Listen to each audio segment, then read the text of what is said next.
Chapter 9-10. How could a rich family not have a few nannies?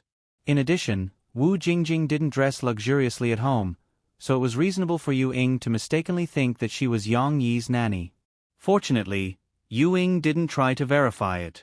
When Murphy enthusiastically introduced Wu Jingjing to her, Yu Ying was surprised to find out that this nanny was the mistress of another more luxurious villa. A rich man's wife. Yu Ying was ashamed, but she also felt lucky. She secretly felt that she was lucky that she didn't talk too much. Otherwise, she would have really embarrassed herself and offended people. However, what made Yu Ying a little touched was that Murphy, a big star, didn't put on airs, and neither did Wu Jingjing. They were just like ordinary mothers, chatting with her enthusiastically. Tell us about the book, Little Bubba's Adventure, that you wrote. Where did the inspiration for this book come from? Murphy was afraid that Yu Ying would be embarrassed, so she took the initiative to talk to her. Yes, Mother Yu, thank you for the book. Although Xian Air didn't read it much, I, as an adult, accompanied her to read it. I enjoyed reading it myself. Haha. Wu Jingjing said to Yu Ying with a smile. Yu Ying suddenly felt that writing this book was extremely correct, because this was the only achievement that she could take out now. Of course, they still had to chat normally. In addition to talking about her book, they also talked about children and some topics that women were interested in, such as cosmetics, clothes, and so on. Needless to say, although Yu Ying was a bit down and out before, she worked in a big hotel, welcoming and sending people off. She was also responsible for maintaining the relationship with important guests. She had a lot of contact with those rich guests, so she could talk about any topic. Even if it was expensive cosmetics, she could still talk about it. Of course, Murphy and the others also knew about the situation of Yu Ying's family. They didn't have a car, and they had to be picked up by Yang Yi. They talked more about some topics in life.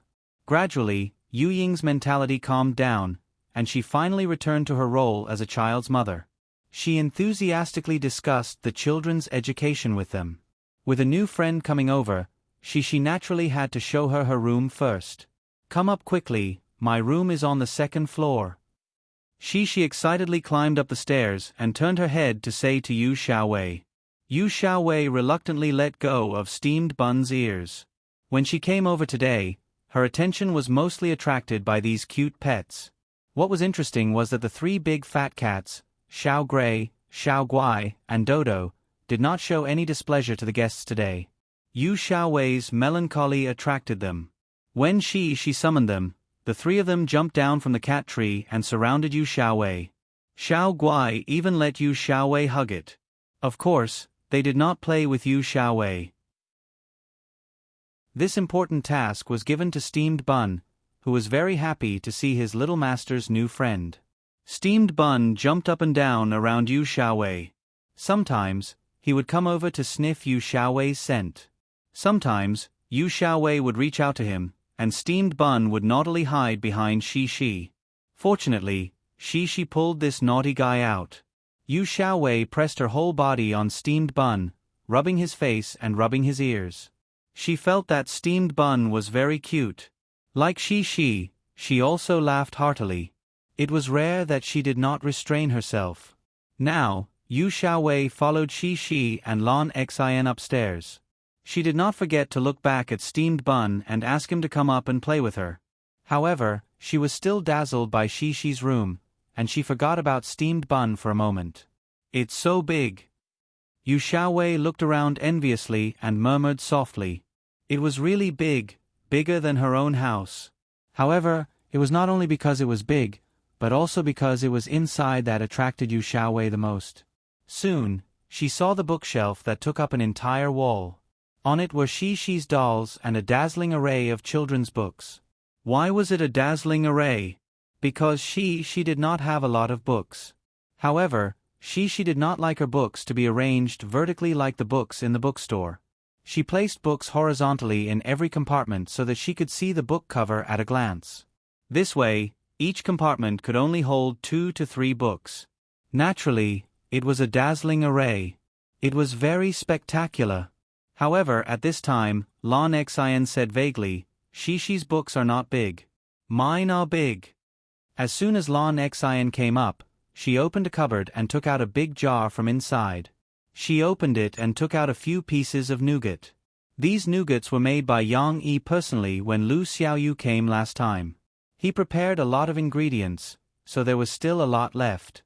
Yang Yi put them in the jar. Originally, Yang Yi wanted to leave them for Shi to eat by herself or entertain other children who came to play at home. However, Shi was not interested. She liked cakes more. On the other hand, Lon Xian firmly remembered this place. Every time she came, she would take them herself. She was not courteous to Shi at all. She was not greedy. She only took a few pieces each time, as if she wanted to make a long-term profit. However, this could not stop Lon Xian from coming often. Now, there was not much nougat left in the jar. Most of the ones that had been eaten had gone into Lon Xian's stomach. Lon Xian tore open the candy wrapper and ate one candy. Then, she chewed on it and spoke at the same time. Her speech was naturally unclear. Xian, what are you saying? Shi and Yu Xiaowei looked over in confusion. Lon Xian did not have the intention to repeat herself. She threw the candy wrapper into the trash can with her left hand and stretched out her right hand. There were 2 pieces of nougat lying quietly in her chubby little palm. She did not need to say anything. Shi and Yu Xiaowei knew that she was asking them to eat. It was good to share, but something seemed wrong. Shi did not think so much. She happily took it and stuffed one into Yu Xiaowei's hand. She smiled sweetly and said, "Thank you, Xian." The candy was just a small episode. Yu Xiaowei was more interested in Shi's children's books. She looked at the colorful covers enviously. She felt that her eyes were not enough. Shi. Yu Xiaowei's eyes suddenly lit up. She pulled Shi's hand and pointed to the bookshelf. Shi saw that the books that Yu Xiaowei pointed to were the storybooks that her father wrote for her. They were Shi's bedtime stories, 1, 2, 3, and so on. She smiled and said, "These were written by my papa." Yu Xiaowei nodded vigorously. She was a little envious and wanted to confide in her. "My mother bought them too. I like them very much." Shi's interest was aroused. She asked happily, "Sister Xiaowei, do you like Sister Elsa?" "I'll show you. I have Sister Elsa and Sister Anna." Without waiting for Xiaowei's reply, Cici enthusiastically tiptoed and grabbed 2 dolls from the bookshelf. Then, she hugged them with all her might and ran back with her little but bouncing up and down. The 2 dolls that she was holding were specially made by the toy factory that Yang Yi bought. They were made according to the character design of the Frozen animated movie that was about to be completed. Currently, she was the only one in the world who had these 2 dolls. Of course, these 2 dolls, as well as the other dolls, were also prepared by Yang Yi to be mass-produced. When Frozen was released, they would be sold nationwide at the same time. "Look, this is Sister Elsa, and this is Sister Anna." She asked Yu Xiaowei to sit on her big bed. Each of them held 1 doll and played happily. And what about Lon Xian? There was no need to worry about Lon Xian. She had already regarded Shi's home as her own. She went to pick a doll, jumped onto the big bed, and excitedly joined the battle between Shi and the others. In fact, Yu Xiaowei just wanted to take a look at Shi's books. She was still a little girl who liked to read quietly. But which girl didn't like dolls? In the past, Yuing didn't have much money to buy dolls for her, so this interest was suppressed. Now that she was with Shi, Yu Xiaowei also played with the dolls with great interest. The door wasn't closed, so their laughter could be heard from afar. Chapter 9-11. Today was supposed to be a happy day. When Yang Yi came out with 2 plates of cut fruit for the guests, he didn't expect to see Murphy wiping her tears. Of course, nothing happened. Murphy was just sitting with the guests. She was chatting with Wu Jingjing and Yu Ying. However, the topic of their conversation gradually shifted to Yu Ying's predicament. Under the care of her 2 new friends, Yu Ying finally found someone to talk to. She talked about her life as a single mother in the past few years.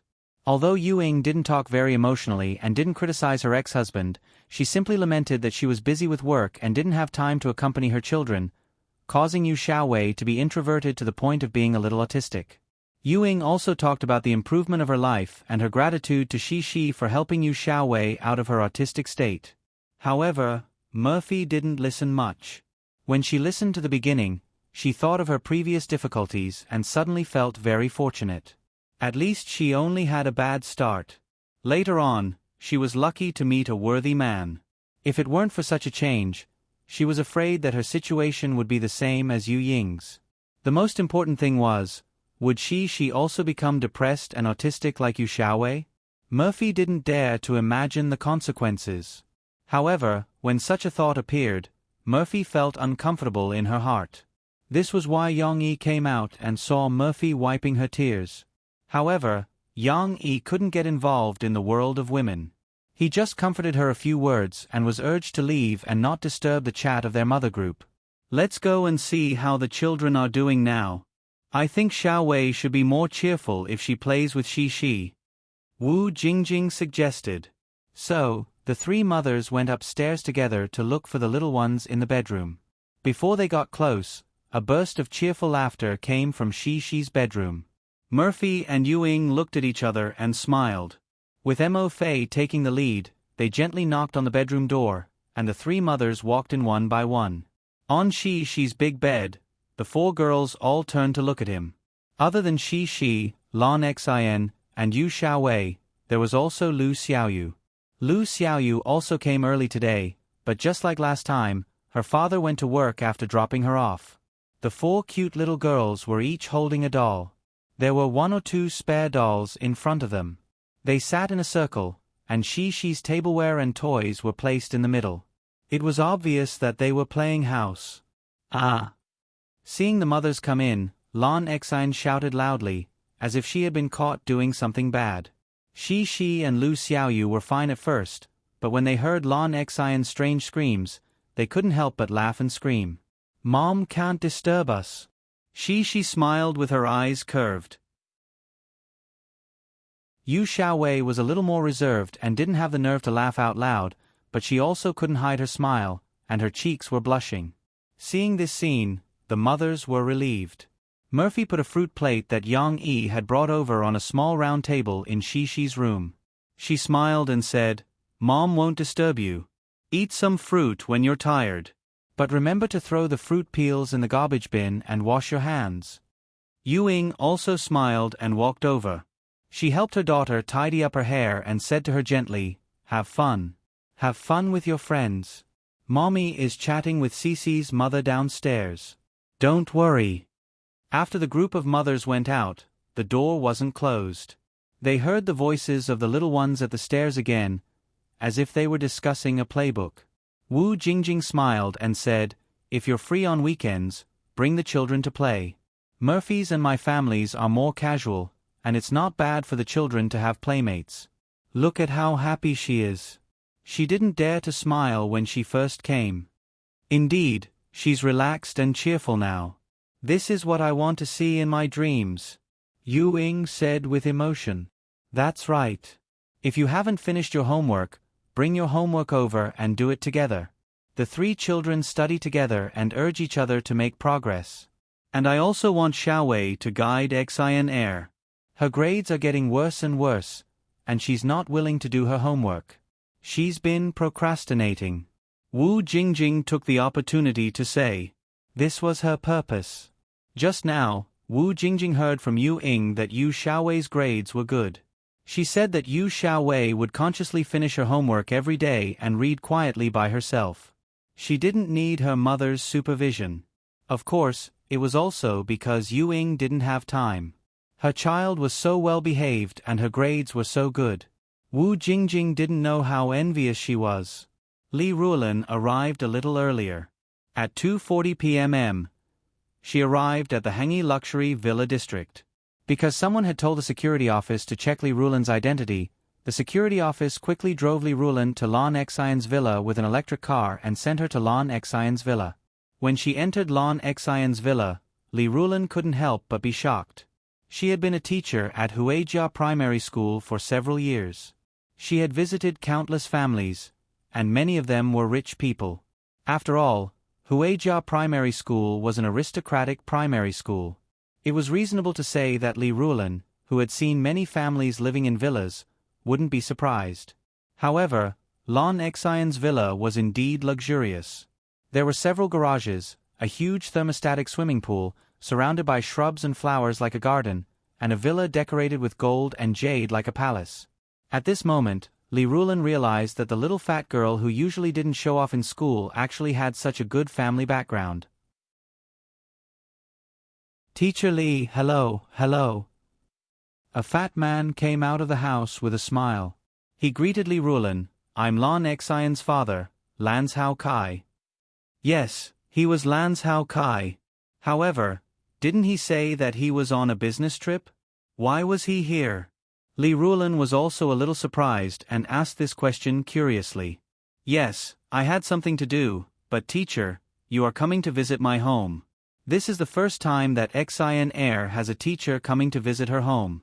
As her father, I had to put things aside, so I rushed back at noon." Lan Hao Kai said with a smile. Wu Jingjing, who was next to him, smiled and reminded him, "Don't sit outside, invite teacher to sit in the house." "Yes, yes. Sit in the house, the wind is quite strong outside." Lan Hao Kai quickly invited Li Rulan to sit in the living room. He also personally made tea for Li Rulan. "Sorry to trouble you, I'll do it myself," Li Rulan said politely. At this time, Wu Jingjing also called Lan Xian over. Just now, she called Lan Xian, who was playing happily, back, but the little girl was unwilling. Now, she was angrily pouting, sullenly greeted the teacher, and didn't want to talk anymore. "Why is Lan Xian unhappy today?" Li Rulan pulled Lan Xian over and asked with a smile. "It's nothing, it's just that she's playing with Shi. Didn't you come over, teacher?" Her mother called her back, and she threw a tantrum. Lan Hao Kai explained with a smile, "Oh right, Shi is Yang Shi from your class. Her father said that after we finish talking later, he would like to invite you to their house." "Yang Shi? Her house is here too?" Li Rulan was surprised at first, but she quickly patted her head and smiled. "I'm sorry, I forgot. Yang Shi and Lan Xian often play together, and Lan Xian often takes Yang Shi's father's car home, so it's normal for you to live in the same neighborhood. Yeah, Shi and Lan Xian grew up together, and the two children have a good relationship.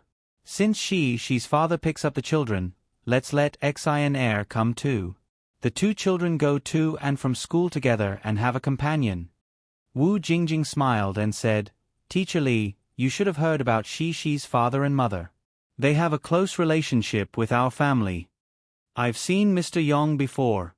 He's very approachable, which surprised me a little. But today is the first time I've seen Father Lan, and it seems like he's usually very busy with business." Li Rulan said. "Haha, to be honest, compared to Yang Yi, I'm more like a celebrity when I'm busy. He and his wife are the most family-oriented celebrities I've ever seen." Lan Hao Kai laughed heartily and said, "When Lan Xian started school, I was also on a business trip, so I let her mother accompany me to report. But now, this is Teacher Li's first home visit, so I have to receive her no matter what. It's also a good opportunity to find out what this mischievous troublemaker has done in school." When Lan Xian heard this, she twisted her mouth unhappily and pouted, making a sound of protest. "It's not like that. Our teacher's home visit is not only to reflect on the problem, but also to communicate with the parents about the child's situation, both good and bad. Of course, the most important thing is to help the child grow up." Li Rulan was very good at talking. She smiled and patted Lan Xian's shoulder, saying, "Lan Xian, if you want to go to Yang Shi's house to play, you can go. It's okay. Today, the teacher wants to talk to your parents." Lan Xian's eyes lit up, and she stopped pouting. She asked happily, "Really?" "Yes, Father Lan, look." Li Rulan gave Lan Hao Kai and Wu Jingjing a look. In fact, some things were more convenient to say when the children were not around. Li Rulan was also worried that she would be too straightforward and make the children resist. Seeing this, Lan Hao Kai nodded in agreement. Just as he nodded, Lan Xian jumped down from the sofa excitedly and ran out without looking back. Shi's house was still the most fun. There were teachers here. It was too depressing. Chapter 9:12. A poem once said, "In October, the leaves fall in autumn, and the people on the road are desolate. The small bridge and the flowing water are far away, and the heartbroken person is Xiao Lan." It was talking about a chubby little girl who was running on a deserted path on a cool autumn afternoon. This was the most serious run she had ever run since she was born, but she was very determined and never looked back.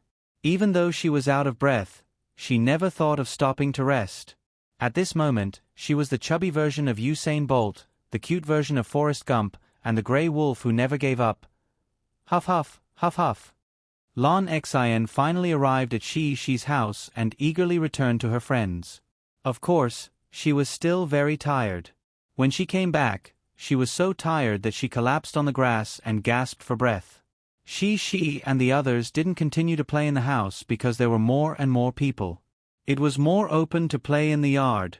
Moreover, it was 3 o'clock in the afternoon, and the sun was shining brightly.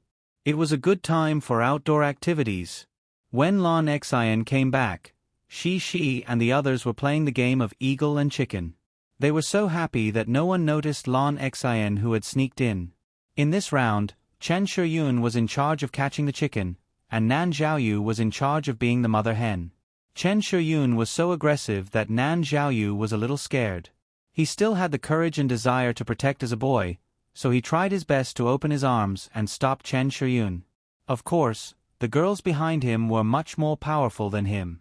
They all giggled and hugged the waist of the girls in front of them, dodging quickly. Chen Shiyun couldn't find any loopholes to break through. Suddenly, she found a chicken that had fallen on the ground. She jumped up excitedly and held Lan Xian. But soon, she found that she was happy too early. "Hey, Xian Air is back!" Chen Shiyun shouted. Only then did her friends see Lan Xian, who was still out of breath. "By the way, Xian Air, why are you back?" Lu Xiaoyu scratched her head and poked her head out from behind Shi. She asked curiously, "Didn't the homeroom teacher go to your house?" Yes. Could it be that teacher has already gone back?" She was a little anxious. "Teacher hasn't come to my house yet." Lan Xian also wanted to answer the question, but she was so tired that she couldn't speak. After a long while she panted and said concisely, "No, it's still there, but the teacher agreed for me to come and play." Hearing Lan Xian say that the teacher was still here, she breathed a sigh of relief and recovered her smile. In fact, Lan Xian was usually happy to talk about her feelings, but she was still gasping for breath and didn't want to talk much. After a while, when Lan Xian had rested enough, she couldn't wait to join her friends in the game. How could she have the time to chat? Okay. Lu Xiaoyu looked at Lan Xian pitifully. She knew the power of the teacher's home visit, but she didn't say anything. Instead, she excitedly called out to everyone, "Let's continue playing. Chen Shiyun, you didn't catch anyone just now, but catching Xian Air doesn't count." Chen Shiyun didn't deny it. She rolled up her sleeves and shouted energetically, "I will catch you guys. Come on." On the other hand, at Lan Xian's house, Li Rulin was discussing Lan Xian's learning problems with Lan Zhoukai and Wu Jingjing. Just as Wu Jingjing said to Yu Ying, Lan Xian's grades had indeed regressed. In the last few tests, Lan Xian's grades had dropped from 80 to 70. Li Rulin came to visit because of this. Of course, Li Rulin didn't come here to push the blame onto the parents. She described some of Lan Xian's problems in more detail. For example, she was absent-minded in class, cut corners on homework, and didn't seriously complete the task of memorizing the text that the teacher asked her to do. In addition, Li Rulin also conveyed the feedback from Mr. Lu Dashan, who was in the physical education class. Lan Xian doesn't like to participate in sports. You should know that Lan Xian is a little fat. If she doesn't exercise and lose weight, it will be a big burden on her body in the future. It will also affect her academic life in the future. Lan Hao Kai and Wu Jingjing kept nodding. Lan Hao Kai even frowned and said, "Yes, Mr. Li is right. It's just that Xin heir is a little difficult to discipline. If we scold her a little more, she will be in a bad mood for a few days. If we hit her, her mother will stop me. You can't hit or scold a child." Li Rulan quickly waved her hand and said, "Hitting and scolding a child is not a good way to educate a child. On the contrary, it is easy to make the child have a rebellious mentality. Actually, I think Lan Xian is a very good child. Whether it is IQ or personality, she is a very good child." Li Rulan said calmly to Lan Hao Kai and Wu Jingjing, "It's just that you may need to cooperate with us outside of class. Give your child more patience and use some clever methods to cultivate her concentration. I am a little busy with work. Usually, her mother is at home taking care of the child. Mr. Li, if you have any suggestions, just tell her." Lan Hao Kai patted Wu Jingjing's knee and said, "Yes, I will definitely cooperate. But Mr. Li, to tell you the truth, Xin heir, this child, has a serious procrastination problem. She finished her homework as soon as she came back, but she procrastinated. One moment, she said that she wanted to eat, and the next moment, she said that she wanted to watch TV. She procrastinated until she was about to go to bed at night and still didn't finish her homework."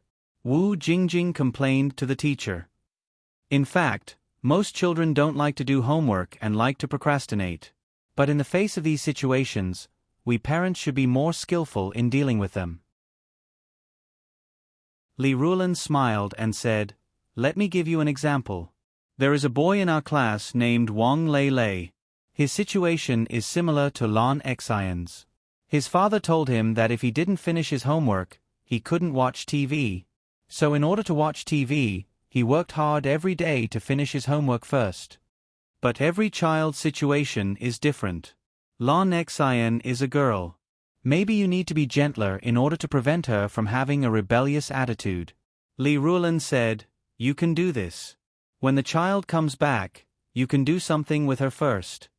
Li Rulan took out her notebook and gestured as she said, "Ask her, what homework does she have for language today? What homework does she have for math? What homework does she have for English? Write them down one by one on white paper and compare the amount of homework for each subject. At this time, you have to do a sequence. We parents have to take the initiative and help her organize her thoughts. Start from the simplest homework that has the least amount of homework and is the easiest to complete. This is because the child will feel a sense of accomplishment after completing a part of the homework. This way, she will be more motivated to do the next part of the homework. But at this time, or before the 3rd grade, I still suggest that you take time out to accompany the child to do her homework." Li Rulan said, "You don't have to watch her write every word, but you need to be by her side. When you are with her, you can knit sweaters or do some work that is very quiet. But you can't play with your phone. We parents have to set an example." In addition to these, Li Rulan also talked about a lot of motivational tips. These were all experiences that she learned from books, from other teachers, and from some successful parents. Just as Li Rulan said, she came to the home visit to help the child grow up, not to call on the parents and teachers to play a double team for the child. After more than an hour of detailed discussion, Li Rulan patiently analyzed and gave suggestions. Lan Hao Kai and Wu Jingjing benefited a lot. Although Lan Hao Kai was a billionaire and had a high status, at this moment, he was just an ordinary father. How could a parent not care about their child? Lan Hao Kai was also very worried about Lan Xian's studies, so when he heard that the teacher was visiting, he rushed back without hesitation. What was worth being happy about was that he didn't come back in vain. The teacher's home visit really gave him a lot of inspiration. Just as Li Rulan was about to leave and Lan Hao Kai invited her to stay for dinner, Yang Yi came to cut in.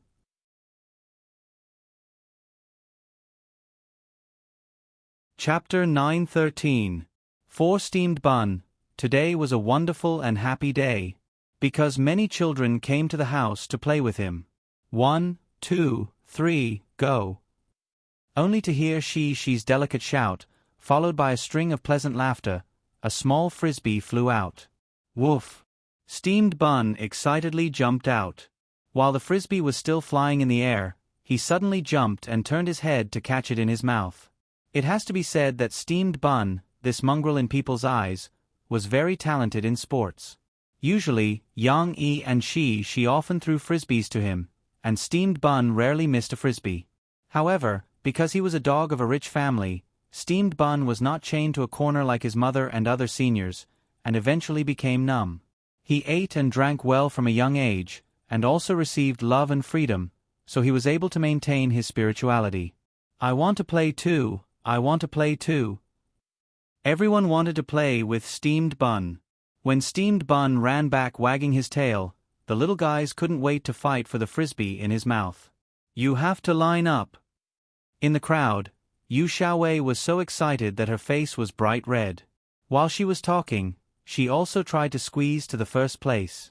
Hee, Sister Xiaowei said you have to line up, you can't fight. She also didn't stay idle. She was overjoyed in the crowd, but she was maintaining order. At this time, Yang Yi's voice sounded from the side. She, look who's here? She subconsciously turned her head and saw Teacher Li Rulin, who she had been thinking about day and night, standing next to her father, smiling and waving at her. Teacher Li. She's excited shout finally attracted the attention of the other children. Lan Xian was the first to turn her head. Seeing Teacher Li standing behind her, she couldn't help but tremble, and a sense of fear arose spontaneously. What the hell? Isn't Teacher Li at home? Didn't I escape from Teacher Li's evil clutches and run over to she's place to play? Why is she still haunting me? Lu Xiaoyu also stopped fighting. When she turned her head to look, her eyes widened. What's going on? Why is Teacher here? Lu Xiaoyu didn't dare to mess around anymore. She quickly put away her hand and smile and stood nervously to the side, not daring to move at all. It was as if she had suddenly turned from a mischievous little girl into an obedient girl. It was worth mentioning that Li Rulin was also Yang Luoqi's language teacher. When Yang Luoqi saw Li Rulin, she hurriedly and obediently greeted the teacher. The other children were still fine. They didn't know each other, so they weren't that scared.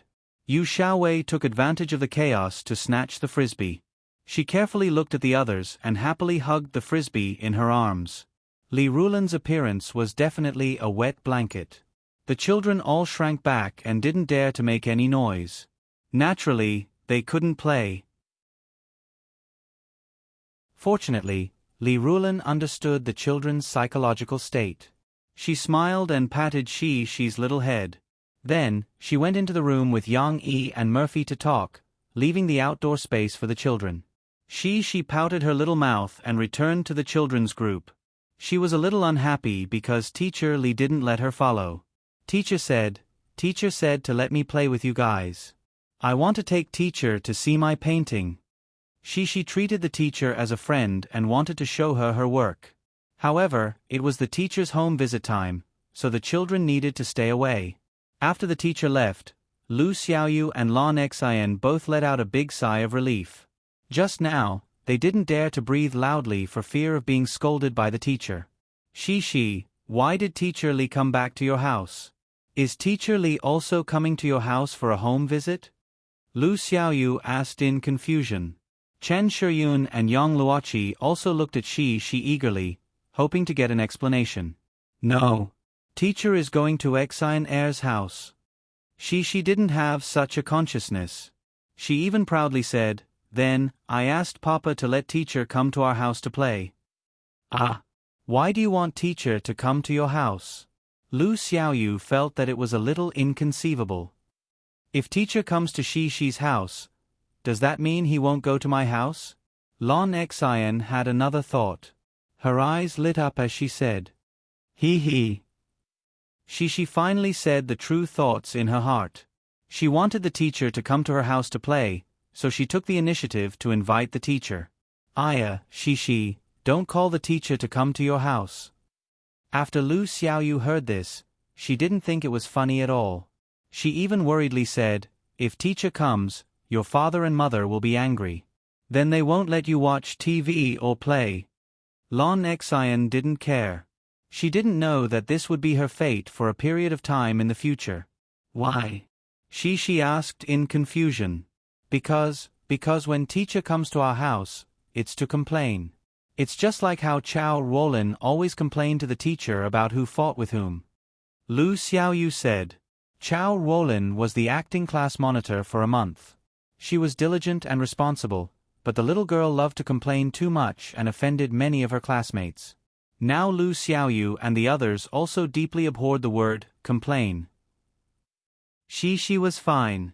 She didn't fight with others, nor did she quarrel with others. She also did her homework on time. She didn't get complained about, so her attitude toward Chow Rolin was still friendly. But this didn't mean that she felt that complaining was good. After Lu Xiaoyu was once punished to stand, Shi, who empathized with her, also understood the horror of this word. Ah! Then the teacher didn't come to play? She was shocked. How could she come to play? Lu Xiaoyu bitterly said, every time the teacher came to my house, I would be beaten by my father. Although it was an experience in kindergarten, Lu Xiaoyu still remembered it deeply. She still couldn't believe it. She turned her head and looked around, only to see her other friends nodding in agreement and looking at her with pity. It was as if she was going to be beaten by her father. My papa won't beat me. She was a little lacking in confidence. Little you, just said that your father won't let you watch TV. Nan Zhaoyu kindly reminded her. She pouted dejectedly. Only now did she understand the real purpose of the teacher's home visit. She was already regretting it. Why did I let the teacher come to my house as a guest? In fact, Lu Xiaoyu and the others were right. Li Rulin, who was warmly invited by Yang Yi, was a little flattered. Originally, she didn't think that she had any big problems that needed to be told to her parents, but since the parents invited her so sincerely, Li Rulin felt that she had to bring out something substantial. Therefore, Li Rulin racked her brains, thinking about what she didn't do well in school and what she still needed to improve. She is a very obedient and smart child. Every teacher has reflected that they all like her very much. Especially the math teacher, Teacher Lu. She often tells me that Shi is a math genius. In the test papers, Shi's additional questions are often completed, and she can even do it correctly. This means that Shi's math thinking has already exceeded the level of her current age. This is very rare. Li Rulin praised Shi first. However, many teachers have also reflected to me that sometimes Shi will whisper to her deskmate in class and talk about some topics that have nothing to do with the class. The phenomenon of whispering. According to my observation, Shi used to be very serious in class, but in the past month, her attention has started to become less focused, which is why she likes to whisper. Li Rulin said seriously, this situation isn't serious because many children in the class like to talk in class. They talk more than Shi, but I think that you parents and us teachers still need to pay attention to this problem. If we let it go, the children's grades will decline, and it will be even more difficult to correct in the future. Yang Yi frowned, and his expression began to become serious. He didn't know that she had such a problem in school.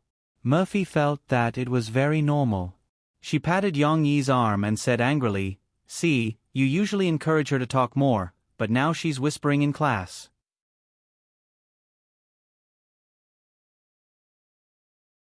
Chapter 9:14.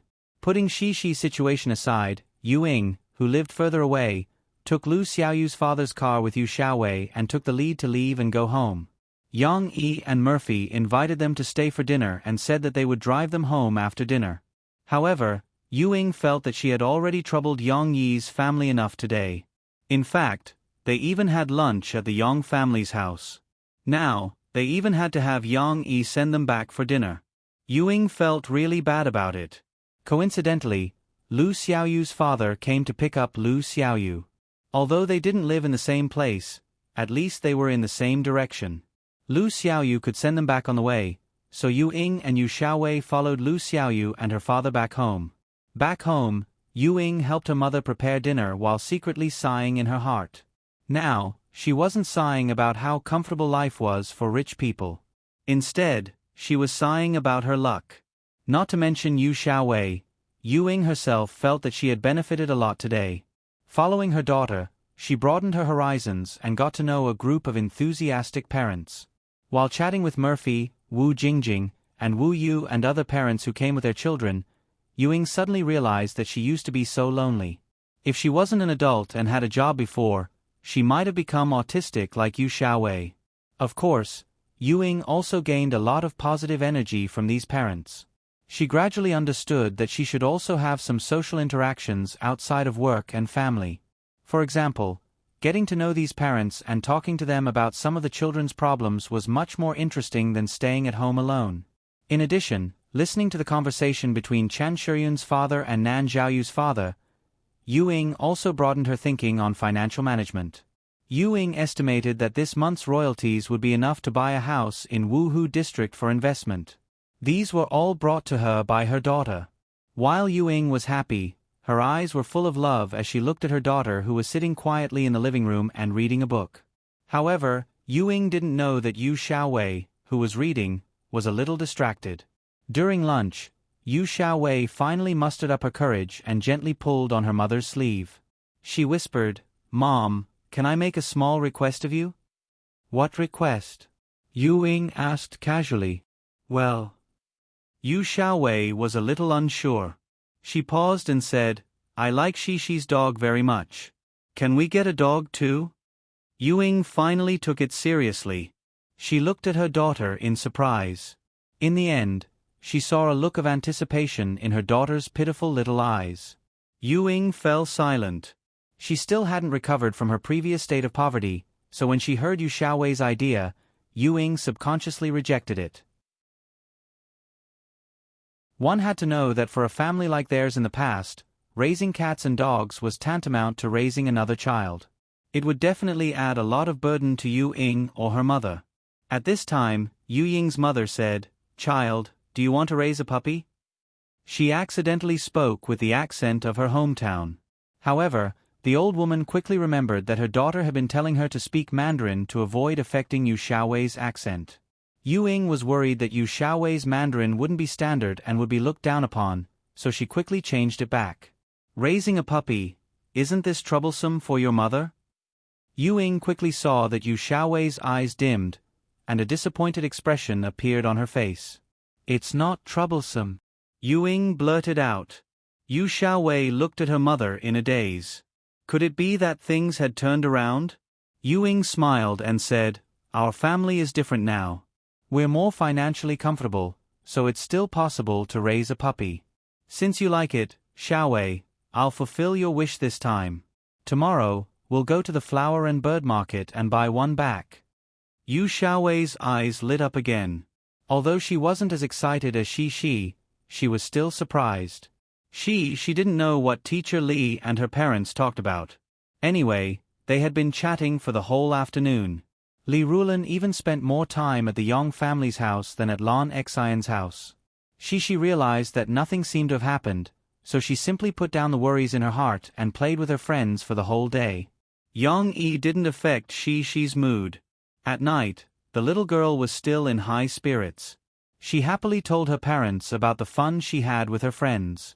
Yang Yi and Murphy didn't take out the negative material that Li Rulan had given them to dampen the little girl's spirits. However, what would come would still come. The next day, when she was still happily eating breakfast, she saw that her father had moved a big whiteboard from somewhere and hung it on the wall of the dining room. The original painting on the wall had been removed at some point. Of course, she didn't care where the painting went. She was more curious about what her father was writing mysteriously on the whiteboard. "Papa, what are you doing?" She looked at it for a long time and found that she didn't understand a lot of words. She couldn't help but put down the soy milk in her hand and asked curiously. Yang Yi finished writing the last few strokes, put down the whiteboard pen, and said to Shi with a smile, "This is a little game that Dad wants to play with you." "Game? Look." Yang Yi pointed to the words on the blackboard and smiled. "This is the conversion formula. If you finish your homework seriously before eating when you get home, you will get a gold coin as a reward." "Gold coin?" She looked at her father in confusion.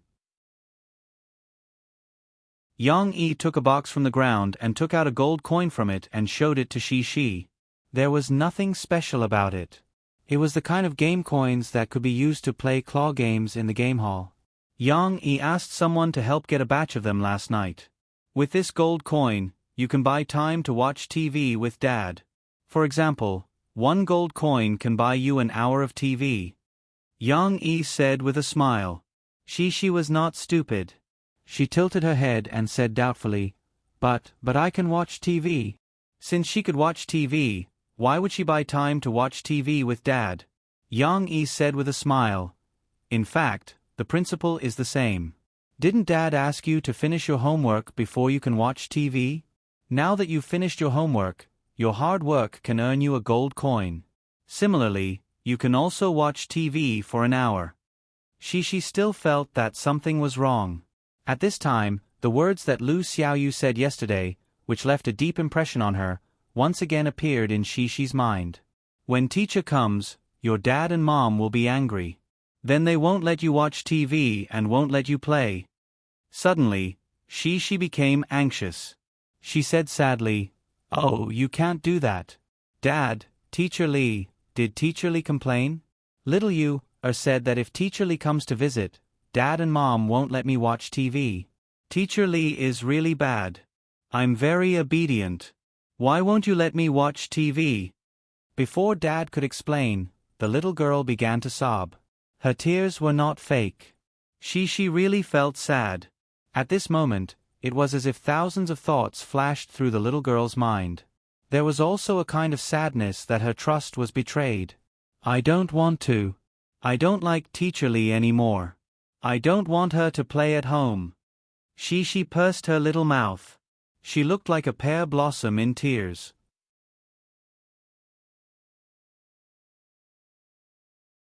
Chapter 9:15. In fact, Yang Yi had already considered Shi's feelings.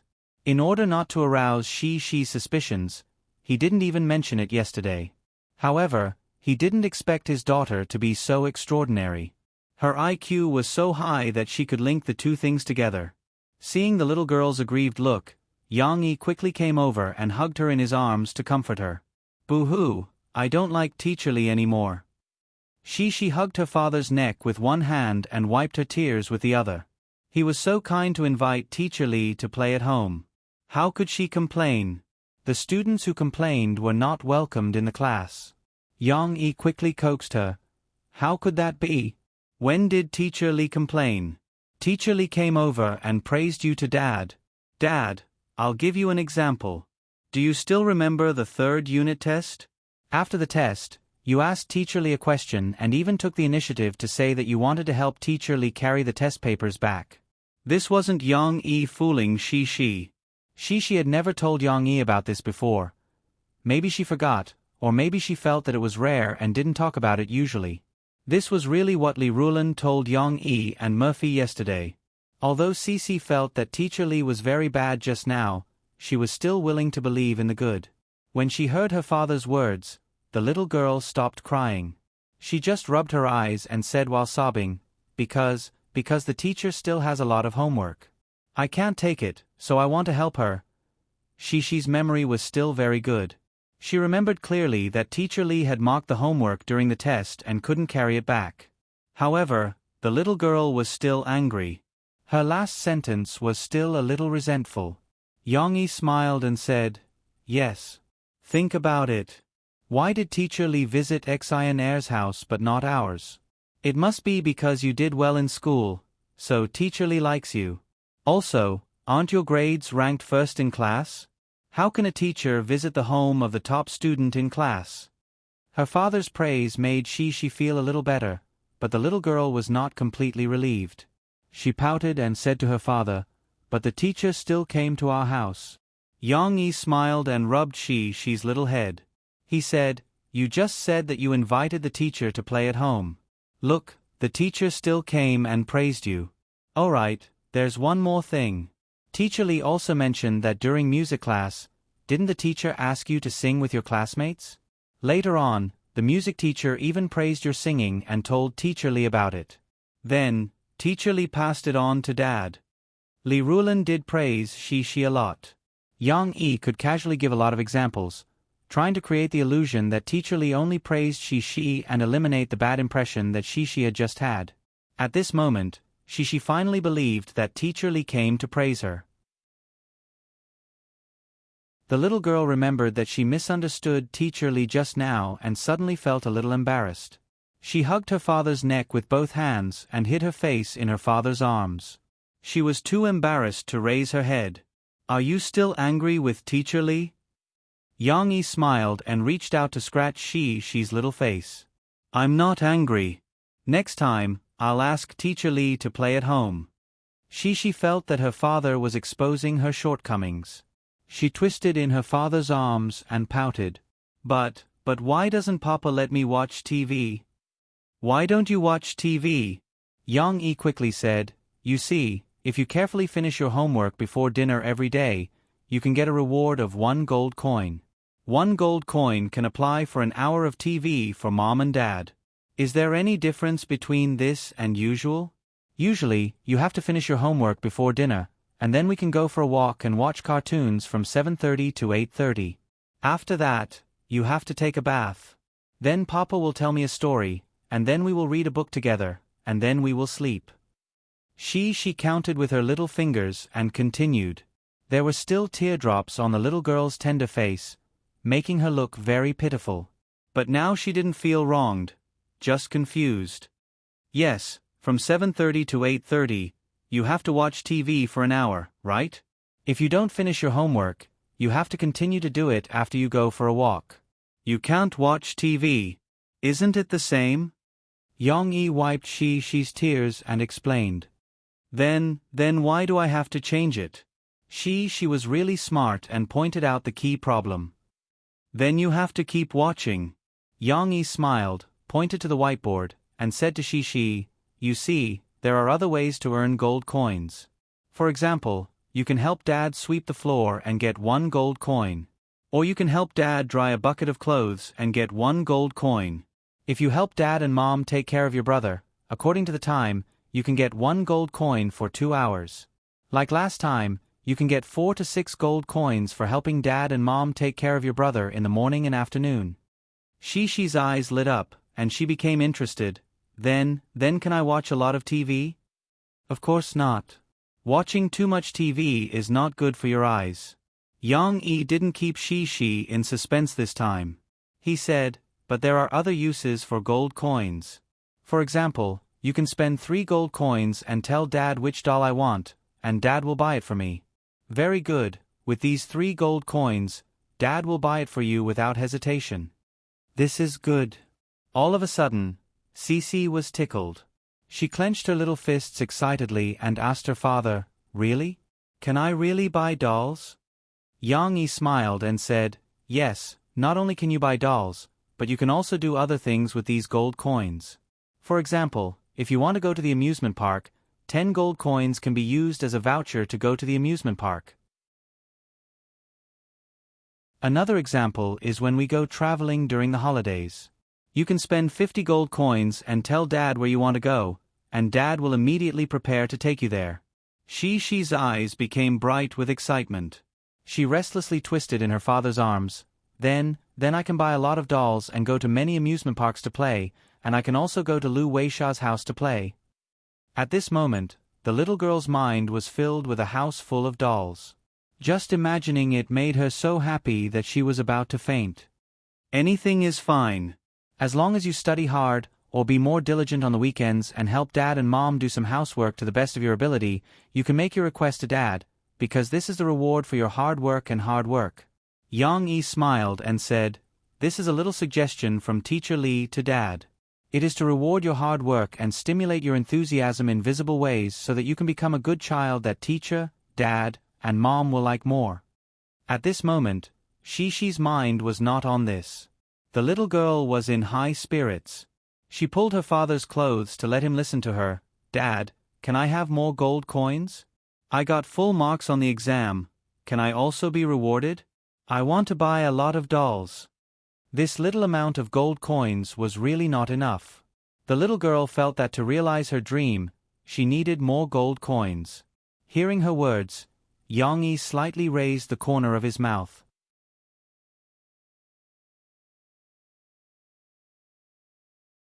Chapter 9:16. Yang Yi knew what Shishi liked, so as long as he mentioned the reward, he knew that Shishi would be interested. However, Yang Yi didn't want to add 100 points in the exam into the exchange condition. Because although Yang Yi was very happy that Shishi got full marks, he didn't want the exam to be a burden to Shishi's happy growth.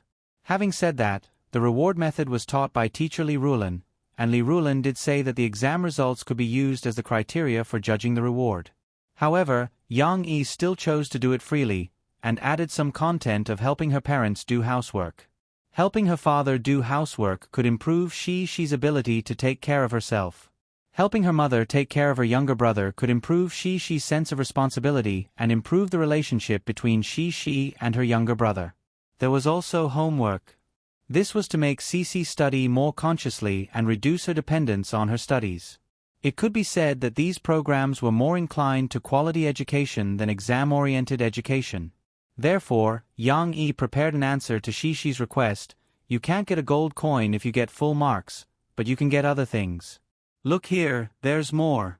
If you actively participate in the school's competitions and activities, as long as you participate bravely, you will be rewarded with a gold coin.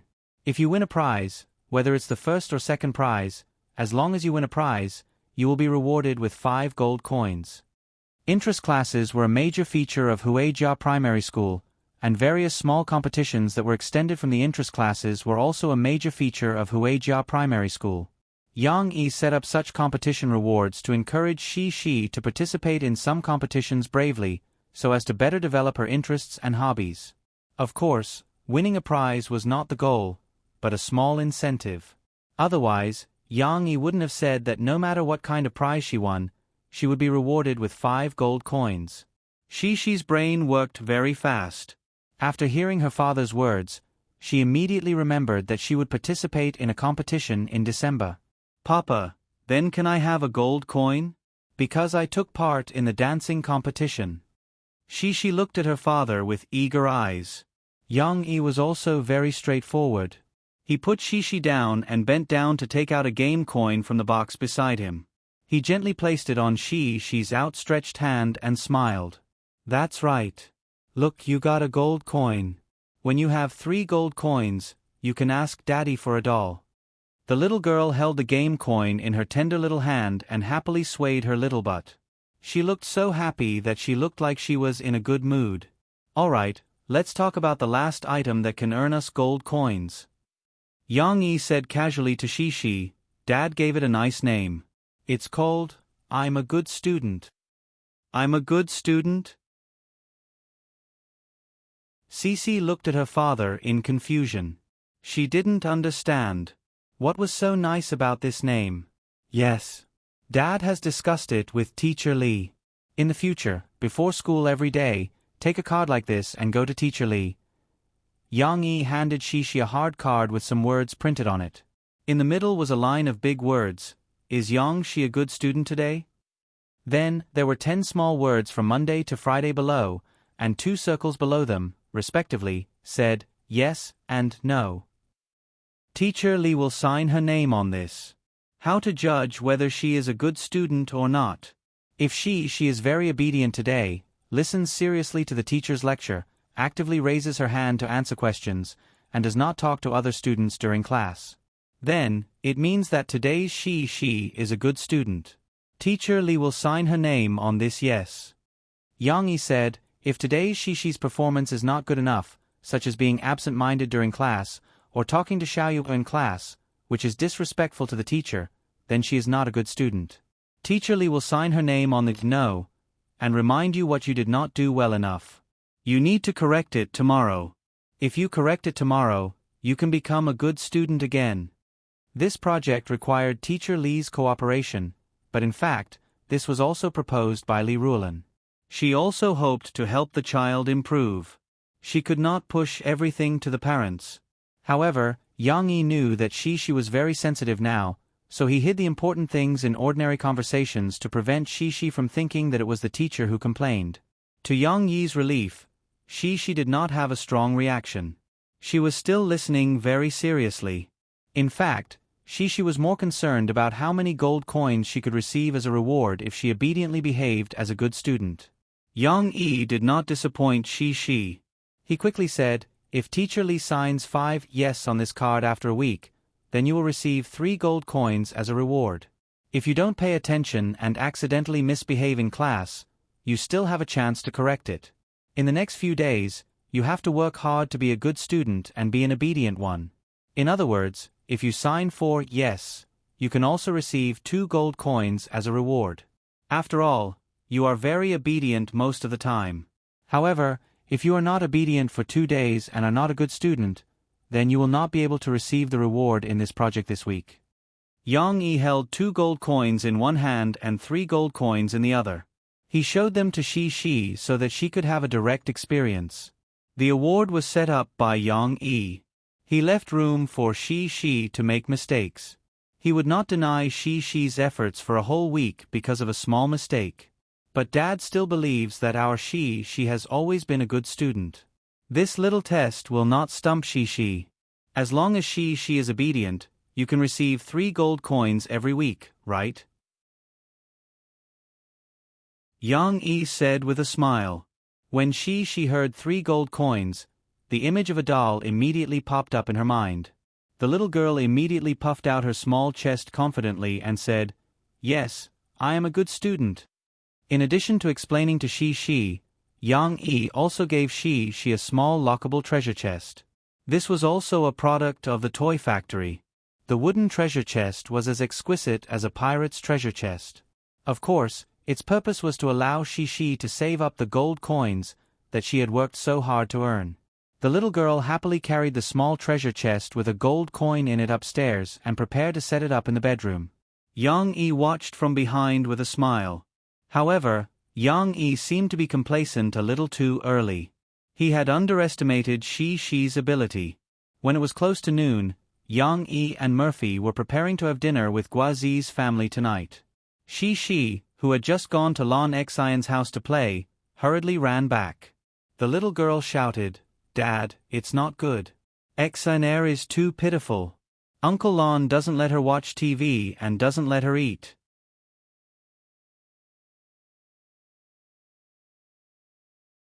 Chapter 9:17. Shi's scream was a bit exaggerated. When Yang Yi helped her talk to Lan Cao Kai, he found out that it was not the case at all. Lan Cao Kai didn't let Lon Xian watch TV because he asked Lon Xian to finish her homework first before she could watch TV. He didn't really want Lon Xian to be unable to watch TV because of the teacher's home visit. However, this new request, for Lon Xian, who had developed a procrastination disorder, was tantamount to blocking her from watching her favorite cartoons. Lon Xian and Shi both liked to watch cartoons that were broadcast from 7:30 p.m. to 8:30 p.m. This was also what they talked about on the way to school every morning. In addition, Lan Cao Kai didn't let Lon Xian eat. It was just that since last night, Lan Cao Kai asked the nanny, Grandma Wu, to cook less meat and more vegetables to help Lon Xian lose weight. Poor Lon Xian rushed over to eat dinner, but when she saw that the table was full of vegetables that she didn't like, her face almost turned green. Therefore, Lon Xian didn't know how uncomfortable it was last night. Therefore, the little girl cried to her good friend today, which also caused Shi's misunderstanding. After understanding, Yang Yi comforted Shi while he also found a problem. In fact, Li Rulan also told Lan Cao Kai about the same method. However, it was unknown whether it was because Lan Cao Kai's attitude in educating Lon Xian was not good enough, or because Lon Xian and Shi's characters were different. Lon Xian didn't accept Lan Cao Kai's arrangement. Instead, she threw a tantrum with Lan Cao Kai and stayed in her bedroom in a fit of pique, unwilling to communicate with her parents. "Papa, what do you think we should do? Xian is crying." The kind Shi still looked at her father worriedly. She felt that only her omnipotent father could persuade Lon Xian's father to not be angry with her little friend. Lon Xian looked really pitiful. Her face was a little chubby from crying. "Your Uncle Lon is still angry now. When he calms down and everyone calms down, we can help Xian think of a way." Yang Yi smiled and touched Shi's little head, saying, "Xian is the same. She is still angry with her father. She won't listen to anything we say. But, Xian Air doesn't have anything to eat. Papa, how about we let Xian Air come to our house to eat? She rolled her eyes. A good idea, came up with a good idea. How can there be no food? Did Xian Air have breakfast? Yang Yi asked. Yes, but Xian Air said that her papa didn't let her eat meat. She is so pitiful. She blinked and said. Yang Yi knew that Lan Xian wouldn't starve herself. This little cunning girl, while eating and drinking, expressed her resistance to her father in a fit of pique. That was not enough. She also tried to persuade Shi to come to Yang Yi's house to eat and drink, and open up a second granary during the war. However, seeing that Lan Xian was so persistent about eating, Yang Yi also had some ideas to help Lan Cao Kai perfect the strategy of disciplining Lan Xian. Let's talk about it tomorrow. Yang Yi smiled and said to Shi, today we are going to eat with your Uncle Guo's father. Xian Air won't starve. Don't worry too much. However, you can call Xian and comfort her. Tell her that Uncle Yang will help her talk to her father. Tell her not to be too anxious. Shi nodded obediently. At this time, in Yu Ying's cozy little nest in Wuhu district, Yu Xiaowei was squatting beside the sofa happily, playing with a new member of the family. It was a little guy who looked like a doll in both size and appearance. It had a round face, 2 round black eyes, and a round wet black nose. It was as if every part of it was round. It was very cute. It was different from Shi's Bao Bun. Bao Bun's ears were erect. Although Bao Bun was a sunny and mischievous guy, it was just like its ancestors. It always had its ears erect and kept alert. However, the one in front of Yu Xiaowei looked as if it was born to be pretty and cute. Its ears were always drooping and stuck close to its little head, making it look very pitiful. Its hair was naturally curly, and its hair was thicker than Bao Bun's. With its brown curly hair, it looked lazy and noble. Of course, it was also very comfortable to touch. That's right, the pet dog that Yu Ying brought back with Yu Xiaowei from the flower and bird market this morning was a little teddy. The little teddy was less than 3 months old and was still a puppy. Of course, even if it grew up, its size wouldn't be much bigger. Yu Ying had considered the problem of space in the house, so she bought a little teddy for Yu Xiaowei. However, Teddy was still very smart. Although it wasn't very familiar with Yu Xiaowei, it seemed to realize that this girl would be its future owner. It turned its head and looked at Yu Xiaowei. Yu Xiaowei reached out her hand, and it didn't dodge. It even tried to touch it with its nose and sniff Yu Xiaowei's scent. However, it hadn't gotten used to Yu Xiaowei touching its head. When Yu Xiaowei touched it, it stuck out its small, pink tongue and licked Yu Xiaowei's palm. Aya! Yu Xiaowei felt that her palm was a little itchy, and she quickly retracted it in fear. When she realized that the little dog didn't have any intention of biting, Yu Xiaowei happily touched it again. In fact, Yu Xiaowei still had a little regret in her heart. This little teddy was really too petite. Yu Xiaowei didn't dare to press on its body. She rubbed the little guy's head like she was bullying Bao Bun. However, Yu Xiaowei still liked it very much. Just like how girls liked plush toys, this little teddy looked much cuter than Bao Bun. Xiaowei, what are you going to name it? Yu Ying asked casually as she sat on the sofa and carefully flipped through the teddy feeding and training manual that came with the pet shop. Name it. This was a big question. Yu Xiaowei hadn't thought about this question yet. At this moment, she put her little head on her knees and pondered. What should she name it? Should she call it Little Red? In Yu Xiaowei's eyes, this little teddy's fur was red, but the red was not that pure. She hadn't learned the word brown yet. However, the name Little Red didn't sound good. Yu Xiaowei quickly gave up the idea. Shi's dog is called Bao Bun. Aya, I forgot to ask why Shi calls her dog Bao Bun. Yu Xiaowei said to herself in her heart. She didn't have the habit of muttering. She just said to herself in her heart, maybe it's because Shi likes to eat Bao Bun? Then I like to eat noodles. Oh, right, your hair is like noodles. Yu Xiaowei's eyes lit up. Wasn't that right? Her family made dan dan noodles with red chili oil. For Yu Xiaowei, who grew up with her mother and grandmother and had the habit of eating spicy food, such noodles were delicious. And the innocent-looking little teddy in front of her, wasn't its fur the same as dan dan noodles? And it was also brownish-red in color. Can I call you Noodles? Yu Xiaowei tried to reach out her small hand and touch the little teddy's head while asking in a low voice. Noodles? Yu Ying listened and was suddenly a little speechless. She felt that the name of her daughter's friend's dog, Bao Bun, was very strange. She didn't expect her daughter to want to name her dog Noodles, which was also strange. Of course, Yu Ying didn't want to interfere. In fact, she didn't care what the little dog's name was. The little teddy licked Yu Xiaowei's hand, just like before. Then I'll call you Noodles. Yu Xiaowei thought the little teddy agreed and said happily.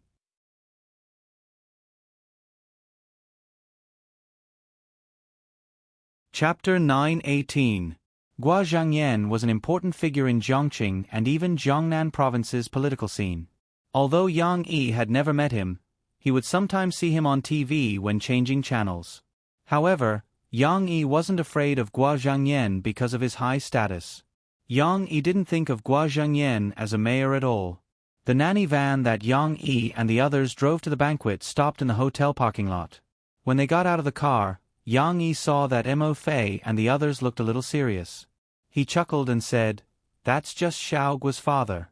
What are you afraid of?" "It's exactly because he's Xiaoguo's father that we're a little worried," Murphy complained. "Aren't we worried about Ding Xiang?" Yang Yi turned around and saw Ding Xiang in the crowd. She was so nervous that she bit her lips so hard that they turned white. Of course, she couldn't respond to Yang Yi's conversation. Mo Xiaowan was more realistic. She was a little speechless. He's not just Xiaoguo's father. He's also the mayor of Zhongqing. He's such a high-ranking official. Shouldn't we pay attention to him? She was talking about Yang Yi and Murphy's casual dressing. She had nagged them countless times along the way, as if she felt that if they didn't wear evening gowns to the banquet, they would be rude to Gua Zhangyan. Of course, Mo Xiaowan didn't dress up too fashionably. She positioned herself as a manager and always wore an office lady's outfit.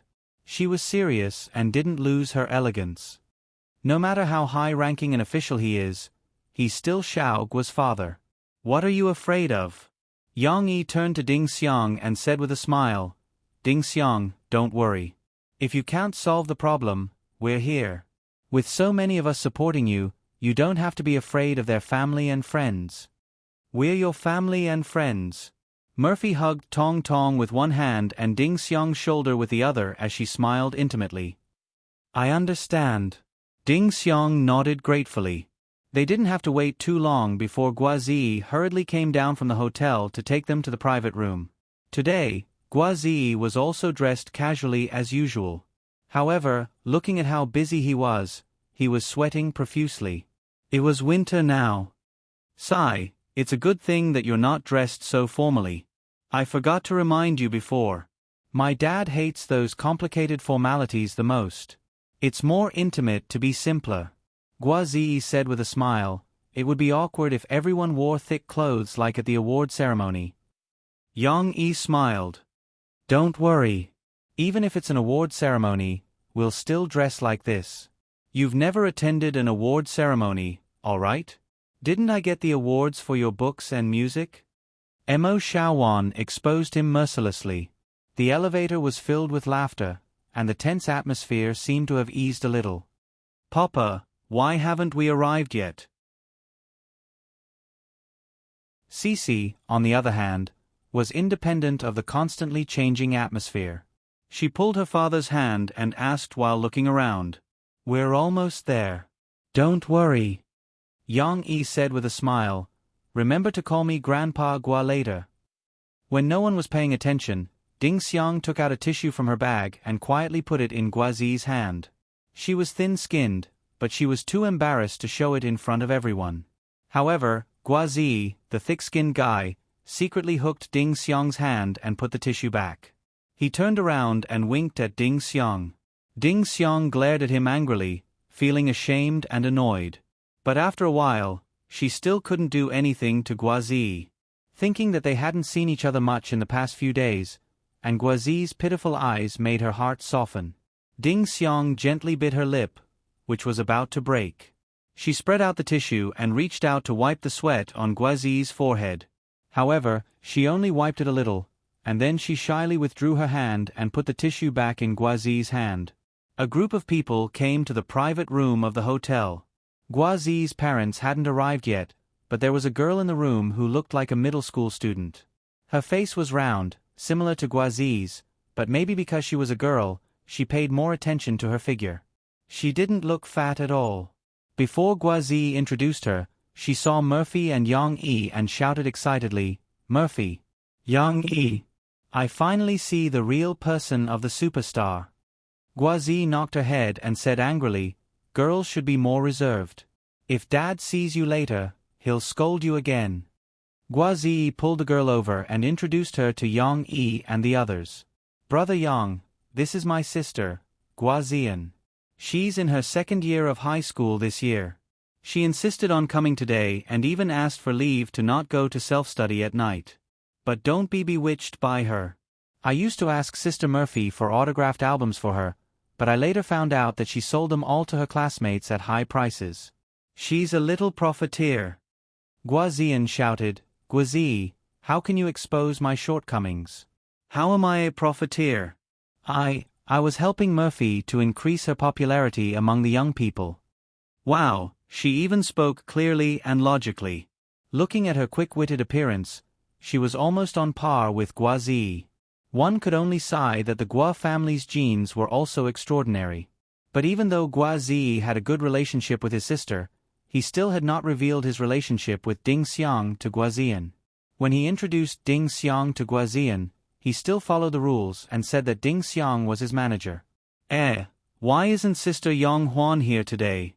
I'm also her loyal fan." Guazian's attention was not on Ding Xiang. After she got to know Yang Yi and the others, she walked around them and asked curiously, "It's not just me.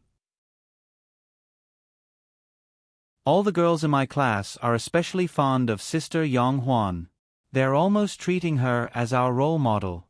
Since all the girls in your class are fond of Yang Huan, what about the boys?" Mo Xiaowan teased. Guazian shrugged and helplessly said, "Some of the boys like her, while some don't. They feel that Sister Yang Huan is too fierce.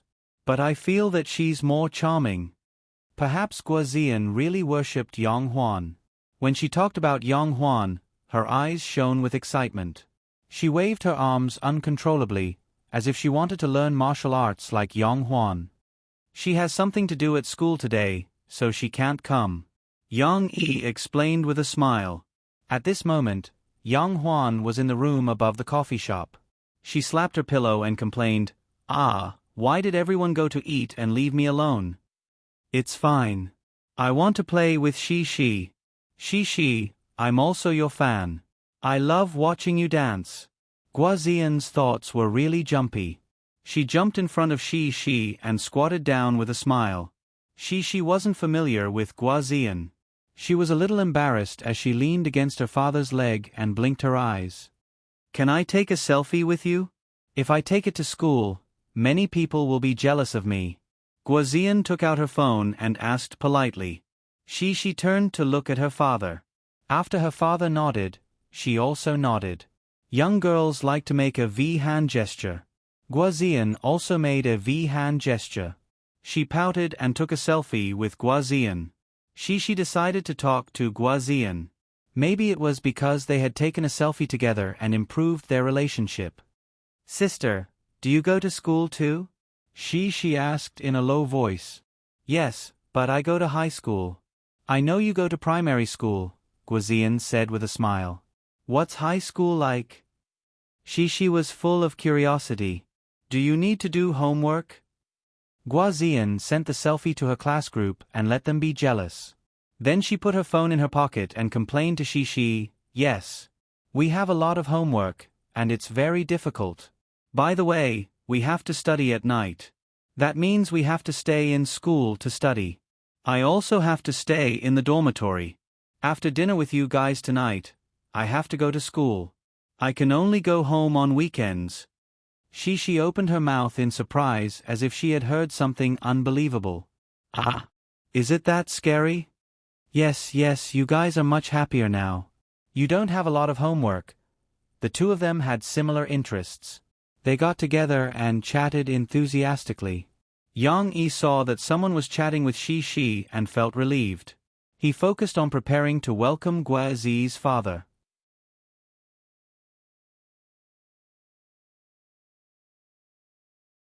Chapter 919. On the day of Guazi's confession, Ding Xiang told Guazi that since the two of them had chosen to be together, then Guazi could no longer continue to bear the pressure of persuading his parents alone. She would also work hard to bear the pressure together. Of course, Ding Xiang also worked very hard. However, when the day came, she finally understood how great the pressure was. It wasn't just at this moment sitting in the hotel room. Last night, Ding Xiang had been tossing and turning, unable to sleep. While she was thinking hard about what she should say to Guazi's parents, she couldn't help but let her imagination run wild. Some of the terrible consequences of failure tightly gripped her heart. Ding Xiang was relatively strong, so she wasn't crushed by the heavy pressure. She still pursed her lips and tried hard to hold on. If it were other delicate girls, they would have been scared away, right?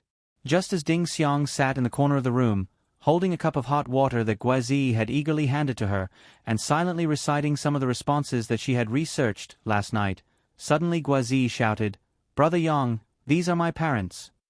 Ding Xiang raised her head in surprise and hurriedly got up at the same time. She saw an extraordinary middle-aged man with an equally graceful middle-aged woman walk in. The middle-aged man's clothes were similar to those of the leaders on TV. Because the weather was slightly cold, he wore an old-fashioned, dark sweater between his shirt and suit jacket. From his appearance, he was slightly fat, but not the kind of fat with a beer belly. His shoulders were broad, and his body was slightly large.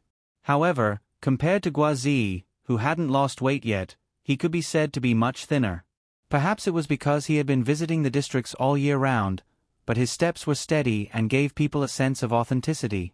Of course, Ding Xiang had seen the photos of Guazi's parents. Even without Guazi's loud reminder, she knew that they were Guazi's parents, Gua Zhangyan and Tan Huizhen. However, compared to the smiling Tan Huizhen standing beside Gua Zhangyan, the serious Gua Zhangyan gave Ding Xiang more pressure. Gua Zhangyan was just like him in the news. He was serious in speech and manner. Although he had a round face, he did not have Guazi's sense of humor. He was always serious, as if he was constantly emitting an intimidating aura. After all, they used to catch corrupt officials. Without any dignity, how could they make the corrupt officials in Jiangnan tremble in fear? Guazi had warned Ding Xiang about this, but it was one thing to say. When she saw Gua Zhangyan in person and saw his eyes that were full of vicissitudes but seemed to be able to see through one's heart, Ding Xiang couldn't help but feel nervous. He's such a powerful person. Will I be seen through the moment I open my mouth? Ding Xiang's hands trembled slightly. She could only place the cup of water on the coffee table beside her. However, Gua Zhangyan's gaze only swept past her body. He was sizing up Yang Yi more. Guazi was busy making introductions. He could only secretly comfort his sweetheart with his eyes. However, Ding Xiang had no time to care. Guazi introduced Yang Yi, Murphy, and Mo Shaowan. Then, he pointed at Ding Xiang. "This is my manager, Ding Xiang. Actually, she's only 1 year older than me. Because Sister Shaowan found her, she joined Hui Brothers' company. She's now mainly responsible for Yang Huan and my work arrangements." Guazi purposely didn't mention the word sister in his introduction of Ding Xiang. Gua Zhangyan nodded slightly. However, his habit of being a leader still made him ask in a deep voice, "1 year older than you? That means she's only in her 4th year. Has little Ding already dropped out of school to work? Or did you arrange something else?" Ding Xiang was asked a question. All the preparations she had made could not stop her mind from going blank at this moment. 1 second, 2 seconds. Ding Xiang was stunned and didn't respond. Fortunately, Guazi didn't wait for a problem to arise. He raised his voice slightly and laughed. It's like this. Ding Xiang hasn't put down her studies. Her manager job can only be considered a part-time job. It's an internship. When she graduates, she'll become a full-time manager. Mo Xiaowan corrected him. How can she work and study at the same time? Gua Zhangyan frowned with a serious expression. Not to mention Ding Xiang, Gua Zhangyan also had a lot of complaints about Guazi not attending classes to record shows and shoot movies. Ding Xiang finally came back to her senses. She tried her best to maintain a calm tone as she explained, Uncle Gua, it's like this. After we reach our 4th year, we don't have a lot of homework. Moreover, the school and teachers are more demanding on our theses. I'll try my best to find time to write a good thesis. At the same time, I'll allocate my time reasonably and arrange for Guazi and Yang Huan's work. Her methodical answer made him feel like he was in an interview, but it had to be said that Gua Zhangyan quite liked it when others answered his questions clearly. Ding Xiang's answer made his frown slightly loosen. Dad, don't worry about Ding Xiang. She's a top student. For the past 3 years, she's been able to get the national scholarship from our school every year. Unlike me, who only got the first prize last year. Guazi appropriately bragged for Ding Xiang. Now, she can even multitask 3 times without a problem. 2 weeks ago, she took the manager's qualification test. She only revised for half a month and passed with full marks. Don't you think she's amazing? At this time, before Gua Zhangyan could say anything, Guazi's mother, Tan Huizhen, said, Z, she's your senior. How can you call her Ding Xiang? Even if she's your manager, as her junior, you shouldn't forget to respect others. Ding Xiang hurriedly waved her hand and said, No need. Of course, this is basic etiquette. Z, you can't look down on others just because you're a celebrity. Gua Zhangyan's mother was indeed from a big family in Min province. She was very strict when it came to such matters. This scared Ding Xiang so much that she didn't dare to speak carelessly, and Guazi didn't dare to anger his mother either. He obediently called out, Senior Ding Xiang. At this time, Tan Huizhen's expression finally softened. She smiled and said to Ding Xiang, Little Ding, I'll have to trouble you to take care of Z. He's still a young child. If he does something wrong, you can point it out to him. Tan Huizhen really treated Ding Xiang as Guazi's manager. But her smile made Ding Xiang feel a little flattered, and she hurriedly agreed. However, this was just a small interlude. After that, Tan Huizhen nodded and didn't say anything else. Gua Zhangyan wouldn't pay too much attention to Ding Xiang. After all, the person he wanted to meet today was Yang Yi. After introducing Ding Xiang, they sat down at the table. Ding Xiang sat beside Shi Shi and helped to take care of Shi Shi. She helped to put food in Shi Shi's bowl so that Yang Yi and Murphy could talk to Gua Zhangyan without any interference. Gua Zhangyan almost didn't look at Ding Xiang again. He and Yang Yi simply talked about other things, and then they got to the main topic. As the mayor of Zhongqing City and a member of the leadership team of Jiangnan Province, Zhongqing City was the provincial capital of Jiangnan Province. Even if the director of Jiangnan TV station didn't find him, Gua Zhangyan still hoped that Jiangnan TV station could be as popular as Xiangnan TV station. Jiangnan TV station is a window for Zhongqing City, and even the entire Jiangnan Province, to the people of the whole country, a showcase. If it's done well, Jiangnan's wonderful side to the people of the whole country can be seen by more people. Let me give you an example. Xiangnan TV station is the best among the local TV stations in the country. It also tries its best to show Xiangnan's local characteristics, delicacies, and snacks in all its programs. Xiangnan's tourism industry also benefited from Xiangnan TV station's promotion, which allowed it to develop rapidly. Although Jiangnan TV station is still above average among the local TV stations in the country, it still lacks a main program that can be brought out, and it also lacks some good and popular TV dramas. Gua Zhangyan was more direct with Yang Yi. He quickly said his request. The director of Jiangnan TV station found me. I just found out that you are the most popular program producer in the country, so can I trouble you to design a variety show for Jiangnan TV station to broadcast on Jiangnan TV station? Of course, just like your cooperation with Beijing TV station and Shanghai TV station, Jiangnan TV station will do its best to provide you with the resources you need.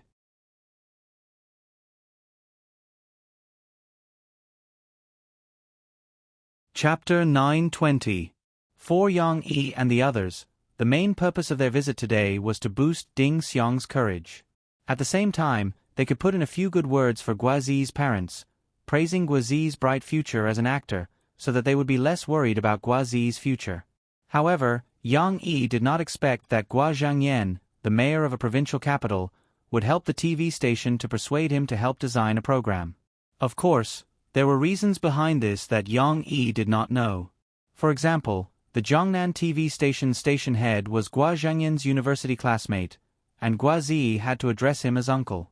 Furthermore, Jiangqing had also been promoting the development of the arts industry in the coastal area with the advantage of being adjacent to Shanghai.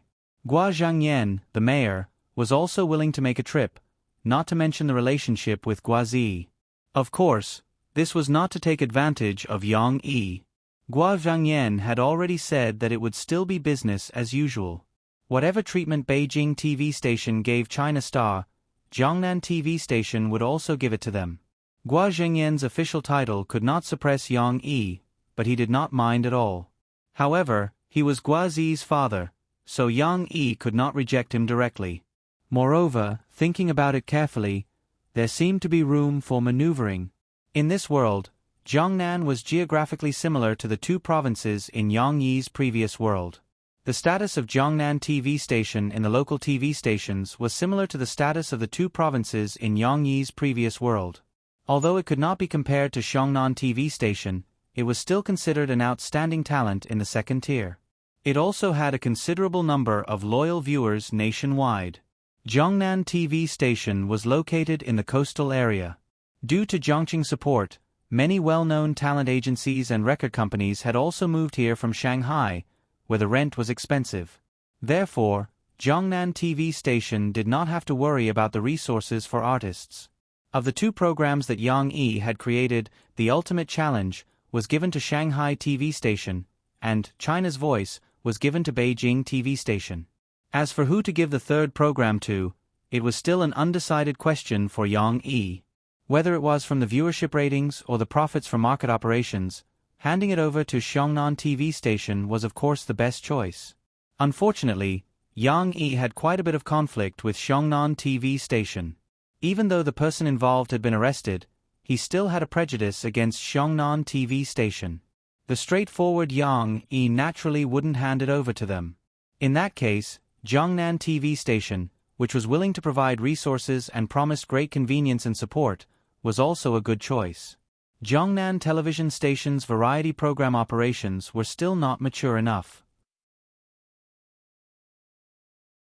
Yang Yi believed that if they did not have any well-known programs that could be exported, other than the program production department not doing enough, the operations and publicity departments would also have to take the blame. However, Yang Yi was not too worried about this. After the successful operations of the two shows, the operation team led by Yun Yongfeng in Zhongxing Productions could already be considered an elite team in the industry. As long as the TV station was willing to cooperate, Yun Yongfeng and his team would have a bright future. Therefore, after Yang Yi pondered for a while, he said to Gua Zhangyan, "Cooperating with Jiangnan TV station to produce a program is a win-win for both of us. However, I can't give you an answer as to how we'll cooperate and what kind of program we'll produce. This requires my team to discuss further with Jiangnan TV station's variety program department. Your attitude is enough. I'll let the people of Jiangnan TV station cooperate with you. The main thing is to produce results." Gua Zhangyan sighed. Jiangqing has changed a lot in recent years. The government has made a lot of efforts in environmental protection and the development of tourism resources. However, our efforts alone are not enough. There's an old saying that goes, "Good goods must know how to sell." Our efforts in publicity are still not enough. Yang Yi chatted with Gua Zhangyan about this topic for a while. Gradually, Gua Zhangyan talked about Yang Yi's previous military works. If the previous topic was just a matter of work, then the current discussion about soldiers' assault and drawing sword was Gua Zhengyan's personal interest. In the beginning, Gua Zi knew that Yang Yi had written these books because he was too naughty and was grounded. As a result, he found Soldier's Assault on his father's bookshelf and recognized the author's name. However, in reality, the person who was interested in these books was Gua Zhengyan. Therefore, Gua Zhengyan and Yang Yi found a common topic in these two works. It was rare that Gua Zhengyan did not have a straight face. He told Yang Yi about his past experience as a soldier in Min province. Of course, Gua Zhengyan's soldier was a little different from Yang Yi's. He was considered a compulsory soldier, the kind who could retire after 3 years of service. Moreover, he was stationed in Min province and did not need to go to the battlefield. Especially with Gua Zhengyan's background, it was no different from gilding himself in the army. However, for those who had been in the army, the plot description in Soldier's Assault could still evoke their feelings of being a soldier and awaken many dusty memories. I also met Zi's mother in Min province. The topic had gone off track at some point. Gua Zhengyan turned to look at his wife and showed one of the few smiles he had. But at that time, my dad did not manage to win my mom's heart. It was later when he went to Min province to catch corrupt officials and rekindled their old love. Only then did he bring my mom back. Gua Ziyan, who was next to him, was a professional at undermining him. At that time, Gua Zhengyan had not yet worked in Jiangnan. After he retired, he went to the National Disciplinary Agency and was later sent to the provincial office. What do you mean by rekindling their old love? Do you even know how to use words? Tan Huizhen scolded in annoyance. However, she was obviously not as strict with Gua Ziyan as she was with Gua Zi. She just glared at her. Gua Ziyan stuck her tongue out mischievously and even winked at Shi on purpose. She was originally very bored and did not understand what the adults were saying. However, with Gua Ziyan teasing her, the little girl also winked and giggled with Gua Ziyan. Uncle Gua used to be in the disciplinary work? Yang Yi was a little interested in this. Although he was on the side of the dark side in his previous life, before he transmigrated, he was also enforcing justice on behalf of the heavens and found trouble with many corrupt officials. Gua Zhengyan's interest was piqued when they talked about what he was most proud of. He gestured with his finger at Yang Yi. 20 years. 20 years. Yang Yi was a little surprised. Then Uncle Gua must have caught many corrupt officials. Gua Zhengyan sighed softly. Countless, but still endless. This is the sorrow of the country and the people. Yeah, there's no end to catching corrupt officials. 2 years ago, didn't Shanghai expose a corrupt official with hundreds of millions in his family? Gua Zi ridiculed. That's why I said that the bureaucracy is too complicated and there are too many temptations. It's not suitable for me. I'll just obediently be an actor and work hard for my dream. Gua Zhengyan's face turned serious as he unhappily said, in the bureaucracy, there are corrupt officials and honest officials. In our civil service, there are also many officials who are clean and honest. Why can't you become someone like them? Uncle Gua, everyone has their own aspirations, and you can't force them. As long as you don't just sit there and do nothing, as long as you can achieve wonderful results in your chosen path, then it's a valuable and meaningful life. Yang Yi immediately persuaded. Furthermore, I feel that the main reason why there are so many corrupt officials is because your propaganda is not effective enough, and the deterrence of corruption is not enough. Yang Yi originally wanted to change the topic to reignite Gua Zhengyan's interest. However, he suddenly had a flash of inspiration and recalled a famous drama in his previous life.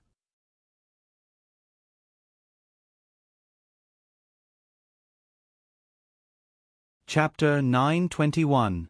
When Yang Yi mentioned that the main reason for the endless number of corrupt officials was that the propaganda and deterrence of corruption were not enough, Gua Zhengyan was very unhappy.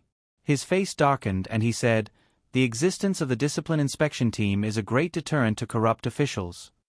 That's true, but this team is too mysterious. Ordinary people and ordinary officials can't get in touch with them at all. They can't understand the fear and regret of the corrupt officials when they are caught. When they encounter temptation, I'm afraid the resistance in their hearts won't be enough. Yang Yi said. What do you mean? Gua Zhengyan frowned and asked. Gua Zi accompanied by the side and thought of something. He said with a smile, Brother Yang, are you thinking of an anti-corruption work? Yang Yi didn't keep them in suspense. He nodded and said, yes, it's just like when we ordinary people understand the military life, it's difficult for us to experience it personally. More often, we see the barracks, tanks, and ships that they can't come into contact with in their normal lives through literature and movies. By the same logic, an anti-corruption work has more impact on ordinary people and the younger generation than a few simple lines of reporting that a corrupt official was found and how many years they were sentenced to. It's more effective. Gua Zhengyan nodded slightly. His eyes that seemed to be able to see through people's hearts stared at Yang Yi's face and said slowly, Little Yang, tell me what you think. Let me give you an example.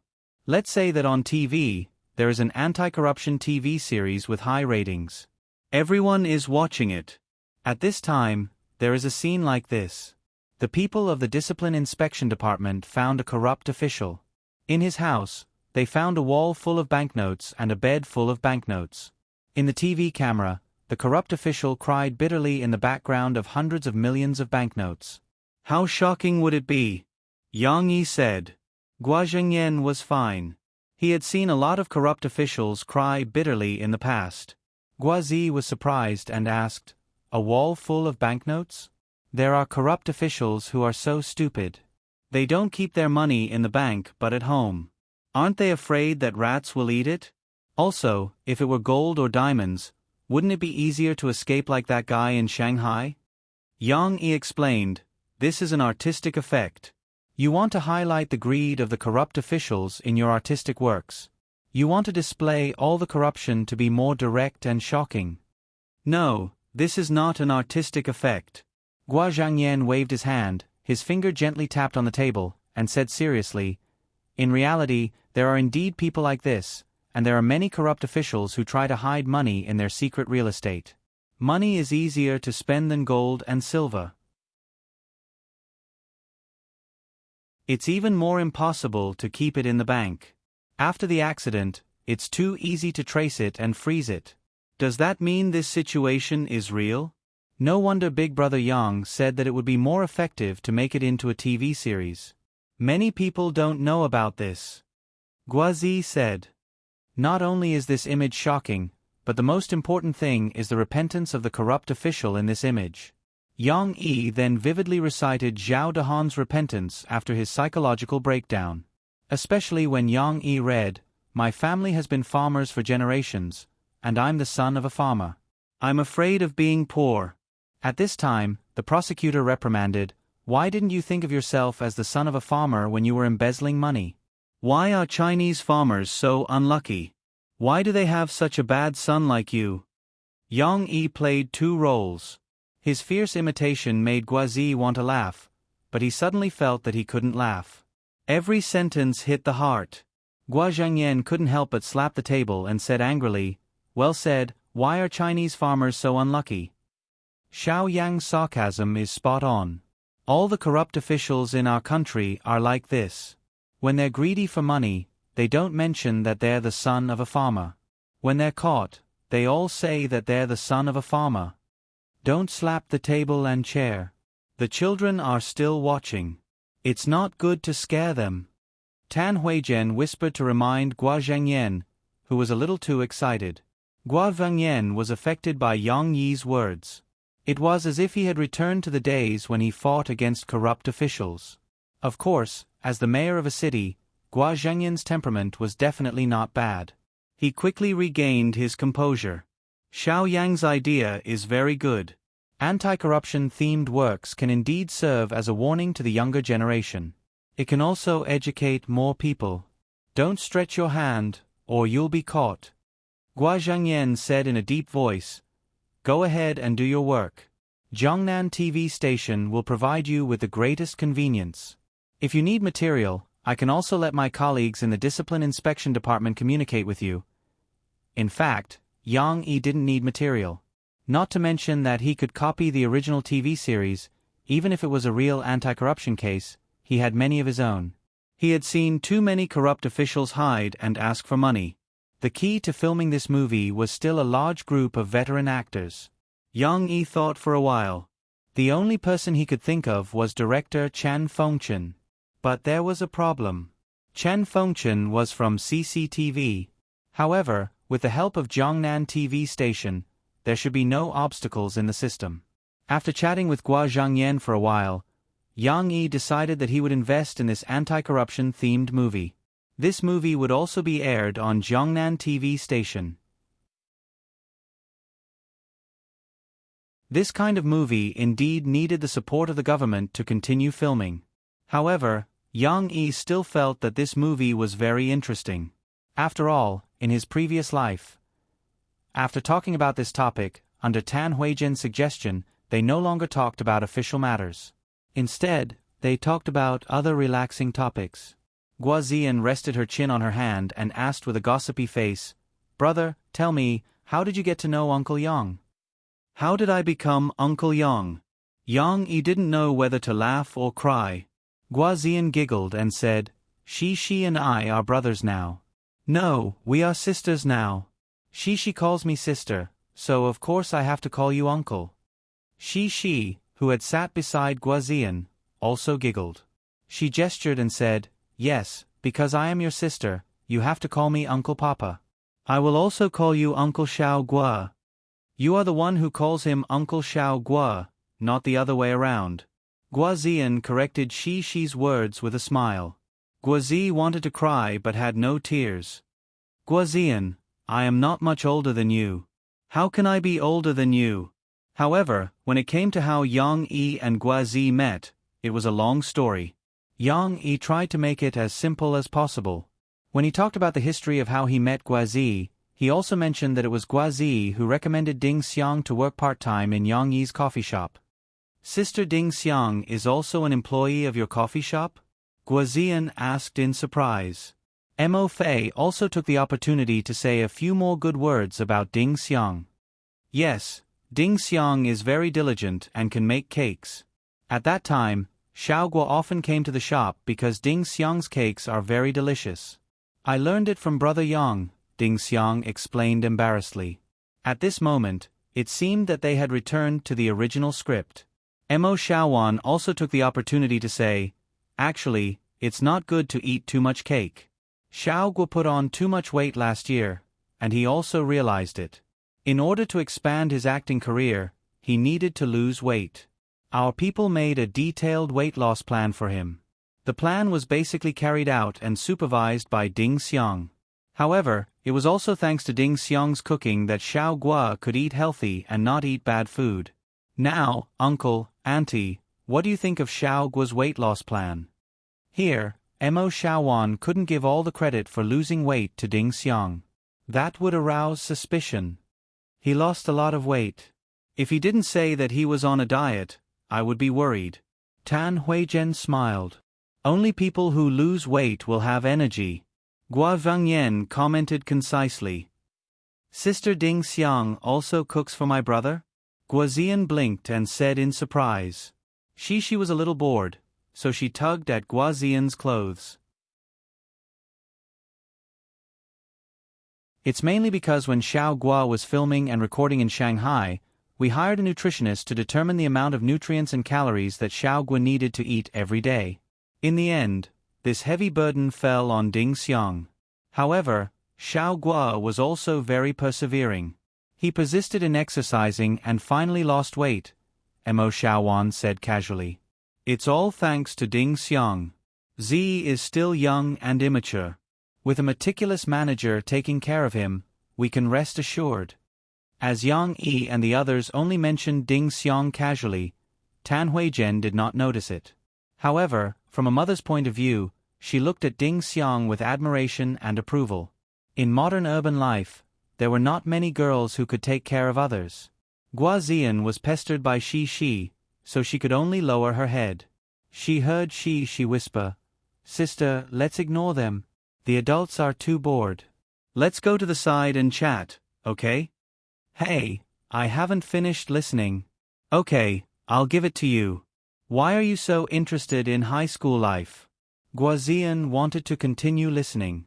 She felt that there was something that she had not grasped, and her heart was itching. However, she was pulled aside by she in the end. Because there is no TV to watch, and we have to do a lot of homework. Isn't that terrible? If we can't go home, what will you do, sister? It's not terrible. Even if there is no TV to watch, we have a lot of fun. Let me tell you, only children like to watch TV and cartoons. We have a lot of fun, and we have a lot of fun in the dormitory. It's boring at home. Ah. But, if we are not at home, we won't be able to see Papa. Hee, that's why you are still a child.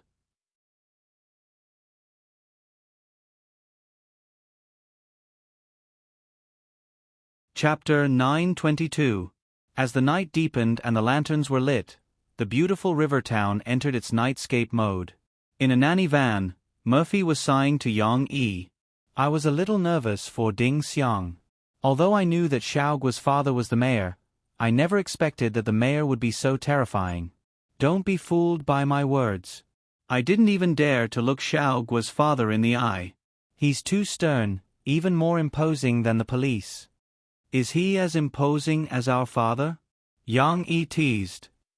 Xiaowan told me that our father was going to carry his gun across the sea to shoot at me. I was so scared that I didn't even dare to move. Mo Fei rolled her eyes at him and said, "My dad was just joking. He wasn't really fierce to you." Furthermore, Xiaoguo's mother isn't simple. Just by looking at her, I feel that she has a powerful background. Did you see her reprimand Xiaoguo? Her family is so strict. Murphy said with lingering fear. I'm just worried that Ding Xiang will be angered by her mother-in-law when she marries over. Yang Yi smiled. Don't worry. Doesn't Ding Xiang still have Xiaoguo? He will definitely protect Ding Xiang. Furthermore, judging from tonight's performance, Xiaoguo's mother has a good impression of Ding Xiang. Guo Ziyi and the rest were afraid that they would be exposed. Hence, they didn't introduce Ding Xiang much today, and they even picked out the good points. Tan Huizhen couldn't relate this thin and capable girl to her future daughter-in-law. Hence, she was more concerned about whether Guo Ziyi took good care of himself when he was busy with his career.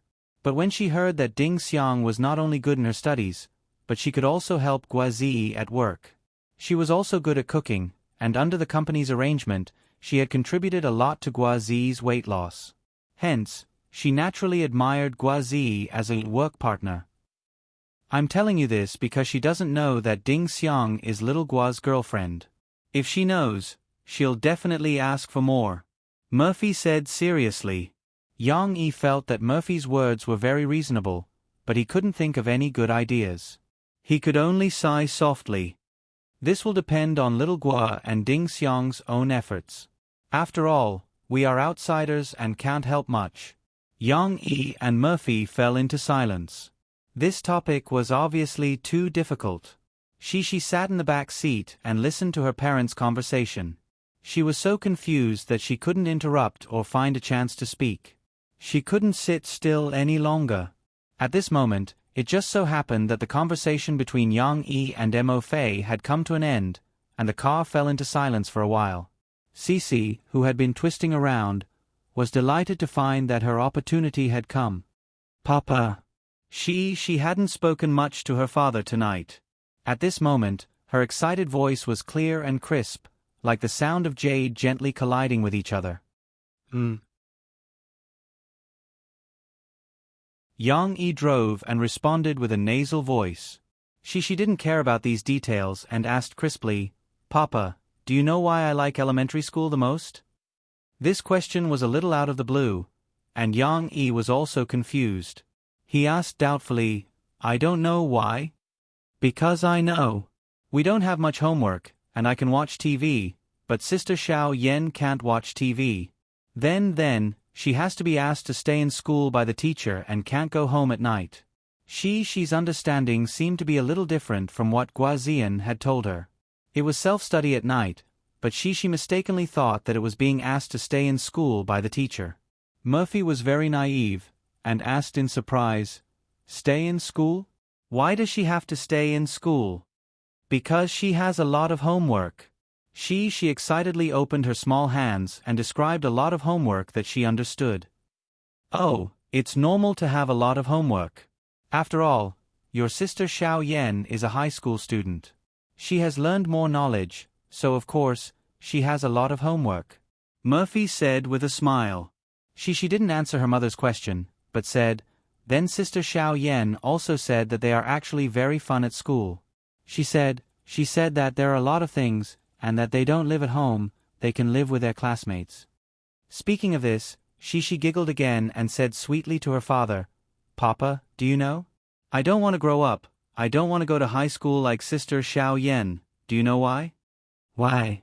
Yang Yi satisfied she's request. Because I don't want to not go home. If I don't see Papa, I will be very sad and want to cry. She said very seriously. Yang Yi suddenly felt that his heart was about to melt. If it weren't for the fact that he was driving, he would have hugged this little cotton-padded jacket and kissed her little face. It's good that you don't grow up, don't grow up. Yang Yi laughed foolishly. Murphy said sourly, you don't want to grow up because you are afraid of not seeing Papa, then what about Mom? Won't you be sad if you don't see Mom? She hummed and hugged her mother's arm. She drilled her head into her mother's arms and mischievously twisted her head. Along with her muffled laughter she said, He, there is also Mom. No, Mom is incidental. Murphy was still jealous. In Murphy's arms, Tong Tong was lying comfortably in his mother's warm arms and was about to fall asleep. Suddenly, a long-haired head stretched over and occupied his territory. The hair tickled his nose and mouth, and the little guy suddenly disappeared. This familiar smell, yes, it must be his sister. Sister, bad. Tong Tong pressed his sister's head with one hand and pouted his little mouth. He complained to his mother with his inarticulate voice. Sister is not bad. She straightened up and made a face at Tong Tong. Tong Tong did not want to comply and twisted in his mother's arms. He pointed at his sister and said in a childish voice, Bad. Sister is playing with you. Murphy smiled and rubbed the little guy's head and comforted him. Fortunately, after little Momo took back his territory, he was no longer angry. He lay back comfortably on the ground again. However, the little guy did not obediently close his eyes and sleep. Instead, he turned his little head and stared at his sister in a daze. In his line of sight, his sister was chatting with his parents and laughing happily from time to time. However, it did not seem like there was anything interesting to see. Who knew what kind of life problems such a little guy was thinking about in his little head? Or perhaps, he was not thinking about anything. He just thought it was fun and longed to be able to join his sister's laughter as soon as possible. After the party ended, Guazi was responsible for driving his sister back to school. Guazian sat in the front passenger seat and turned on the car's headlight. She happily flipped through her rewards of the day, Yang Yi and Murphy's autographs, as well as a photo of her and she together. Ahem, Yen. Guazi had not called his sister this way for a long time. Usually, when he called her by her name, he would angrily call her by her name. Now, even he felt that it was mushy. However, Guazi had no choice but to soften his tone. After all, he had a favor to ask of her. Yen, I want to talk to you about something. Guazian grinned and looked at the replies in the class group. She said casually, What is it? Your girlfriend? She.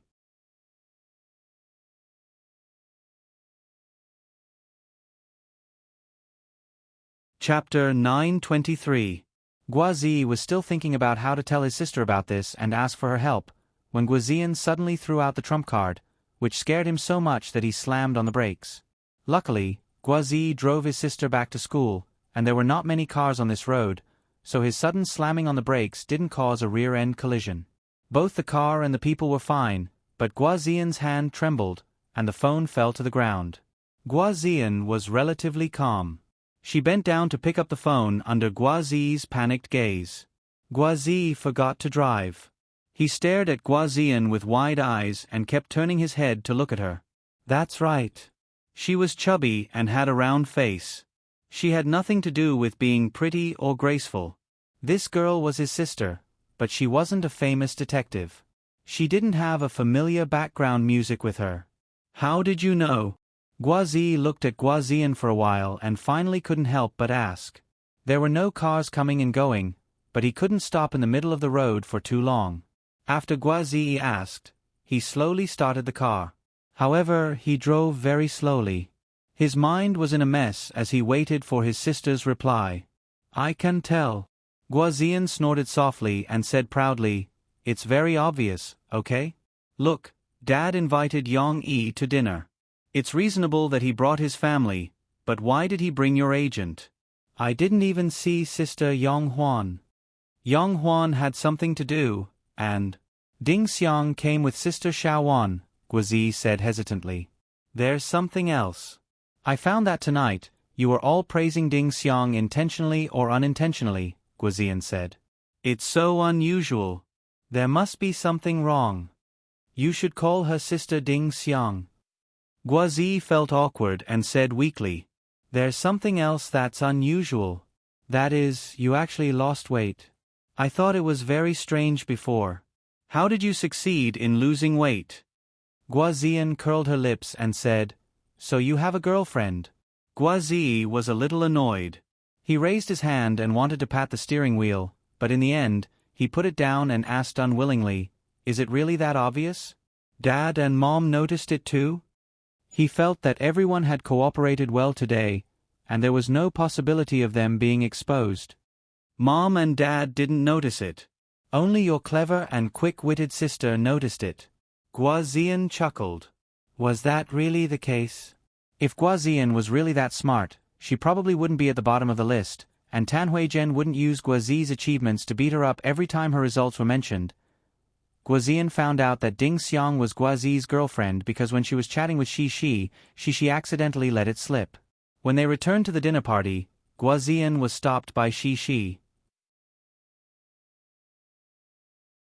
After she bragged about her brilliant image in school, she felt that something was wrong because she hadn't finished listening to Yang Yi's conversation. She whispered, Is Ding Xiang's cooking really delicious? She knew that her brother was a foodie and was very picky. She didn't leak the secret at first. She said to Guazian enthusiastically, Sister Ding Xiang's cooking is very delicious. But my papa is even better. Guazian had read all kinds of gossip news and knew that Yang Yi's cooking skills were extraordinary. She was more concerned about another question. She asked Shi casually, Since Guazi eats so well with Ding Xiang every day, how can he still lose weight? This question stumped Shi. The little girl tilted her head and thought for a while. She said honestly, I don't know, then she added, but Papa said that Sister Ding Xiang is Uncle Gua's girlfriend. Mom was also Papa's girlfriend, but before they got married. She just wanted to show off her knowledge in front of her new friend. She didn't know that she had accidentally leaked the secret. She didn't care at all. She treated it as a very small matter and forgot to tell Yang-yi. No matter what, Cece's leak of the secret made Guazian's thoughts suddenly clear up. From the conclusion, Guazian suddenly found a lot of suspicious points that she had missed before. This was also the reason why she showed off in front of Guazi just now. But then again, why didn't she tell him about this discovery? Why didn't she open the lid and say it until Guazi drove her back? Because there was no famous detective Ku Yen in this world, but there was the big profiteer Guazian. Even if Guazi didn't ask Guazian for help, Guazian was probably going to mention it to Guazi soon. How smart was Guazi? After he calmed down, he quickly figured out the key point. Hey, Guazian, you won't tell Mom and Dad, will you? A signed album by Chen Yijie. I'm not familiar with Chen Yijie. I haven't seen him for a long time. Okay, I'll think of a way for you. Guazi gritted his teeth. Hee. You went through so much trouble today and even asked Yang-yi and Murphy to help. Didn't you just want Mom and Dad to get to know Sister Ding Xiang? Guazian called Sister Ding Xiang, honestly. Maybe she thought that this sister, who had left a good impression on her, might become a big gold mine for her. She smiled slyly and said, "Don't you want me to help you put in a good word for Sister Ding Xiang in front of Mom and Dad? Let them have a better impression of Sister Ding Xiang." This was what Guazi wanted to say just now. "Yes, what do you want?" Guazi paused and said straightforwardly. He suddenly calmed down, because he realized that he was destined to be blackmailed, so he might as well close his eyes and accept it. "Oh, I have a dream." Guazian giggled. "That is to have a whole set of signed photos of the Extreme Six." "I'll give you a set." Guazi was very straightforward. "This set is not simple," Guazian explained. "First, each of you will have an individual signed photo. Second, the Extreme 3 Essentials and the Extreme 3 Idiots will have their own signed photos. Finally, the 6 of you will have your signed photos taken together. This was called a set. And Guazian had already imagined a scene of many rich and handsome young men waving money and crying for her to sell it to them. Even if it was just one sheep, it was the same as letting 2 sheep go. Guazi was also a bachelor. He said straightforwardly, "As long as it's done, I promise you that I'll give you whatever you want." "But, how can you help me? Don't just talk and do nothing." Guazian patted her chest and said solemnly, "Don't worry, everyone in school knows that I, Guazian, have the best reputation. If I say that I can help you, then I won't go back on my words."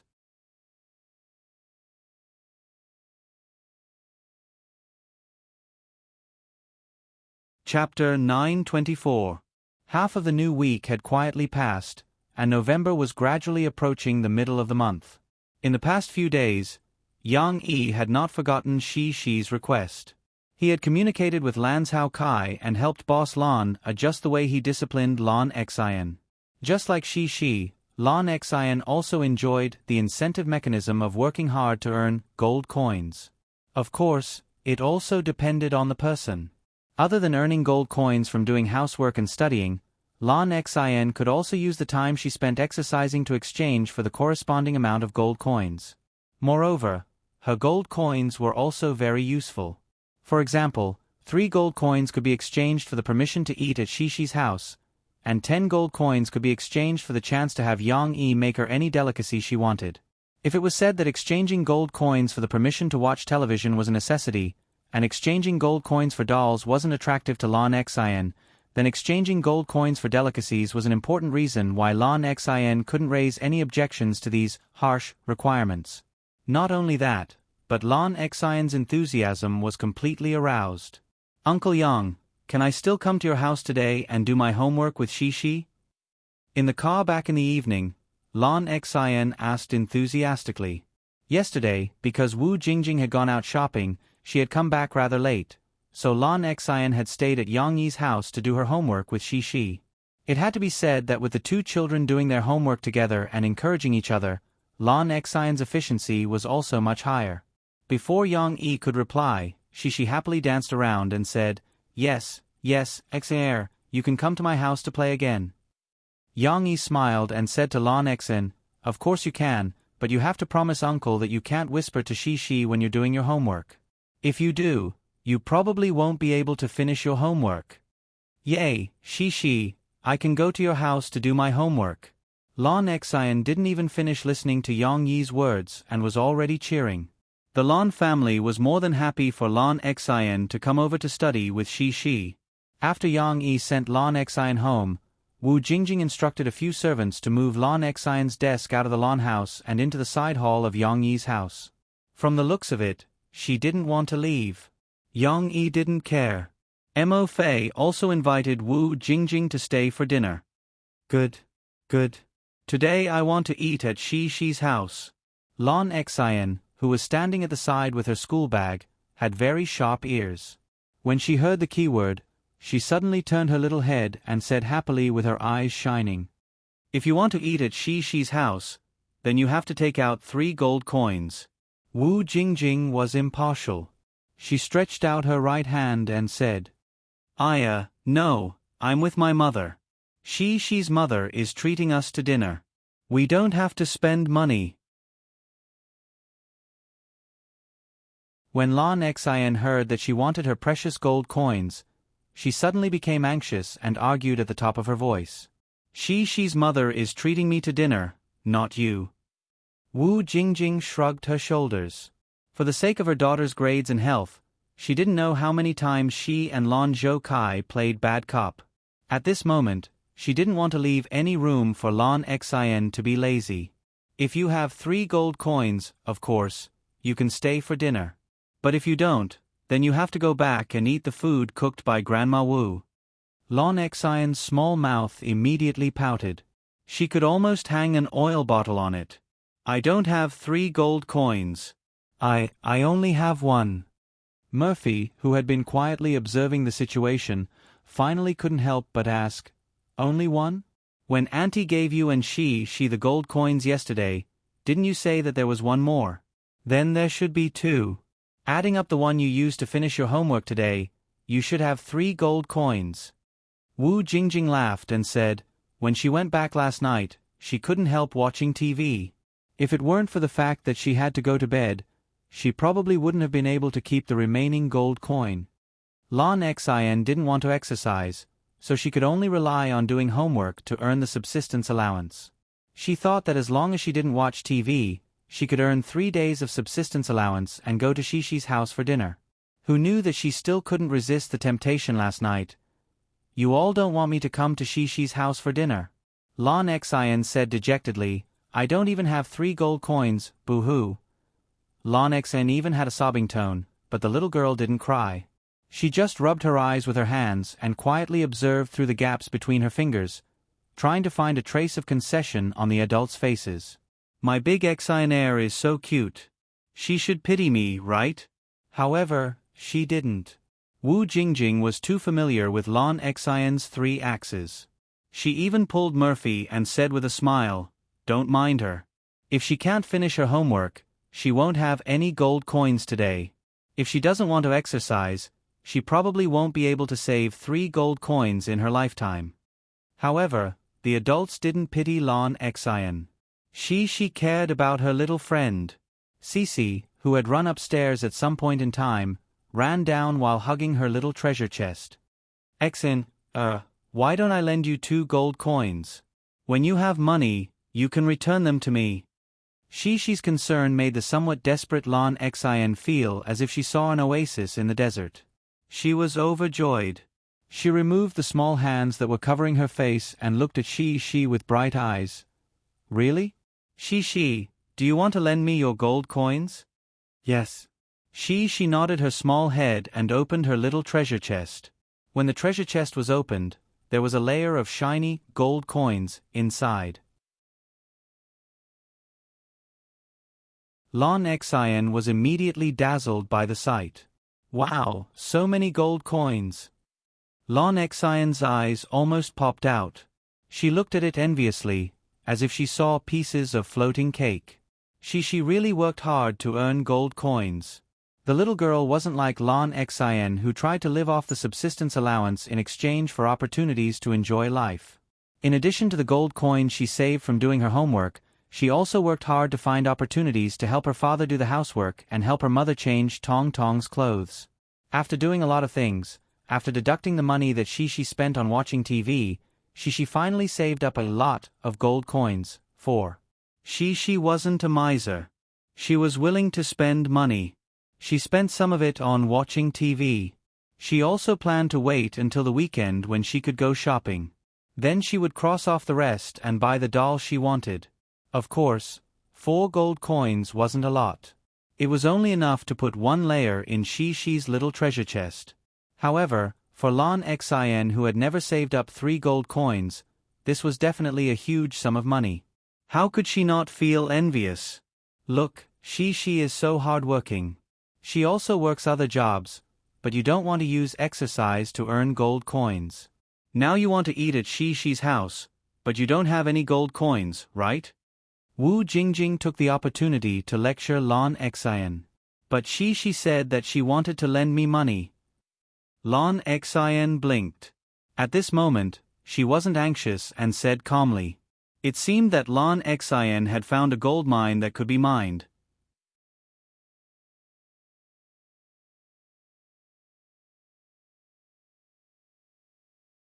Chapter 925. She even wanted to borrow Shi's gold coins? How could she do that? When Wu Jingjing heard this, she vetoed loudly, "No, if you borrow Shi's gold coins, then in the future, all the money that Shi worked so hard to earn will be given to you, won't it?" Lan Xan looked at the gold coins in Shi's small treasure chest eagerly, and her hand was reluctant to take it back. When she heard her mother's words, a trace of anxiety appeared on her calm little face. "But, it was Shi who wanted to lend it to me. I want to eat at Shi's house." Shi looked left and right, scratching her head, not knowing what to say. "What's the matter?" Yang Yi happened to come over from the side. When he saw that Lan Xan and her mother seemed to be in conflict, he asked. When Murphy told him the cause and effect of the matter, he smiled and said, "This matter is very simple. It's easy.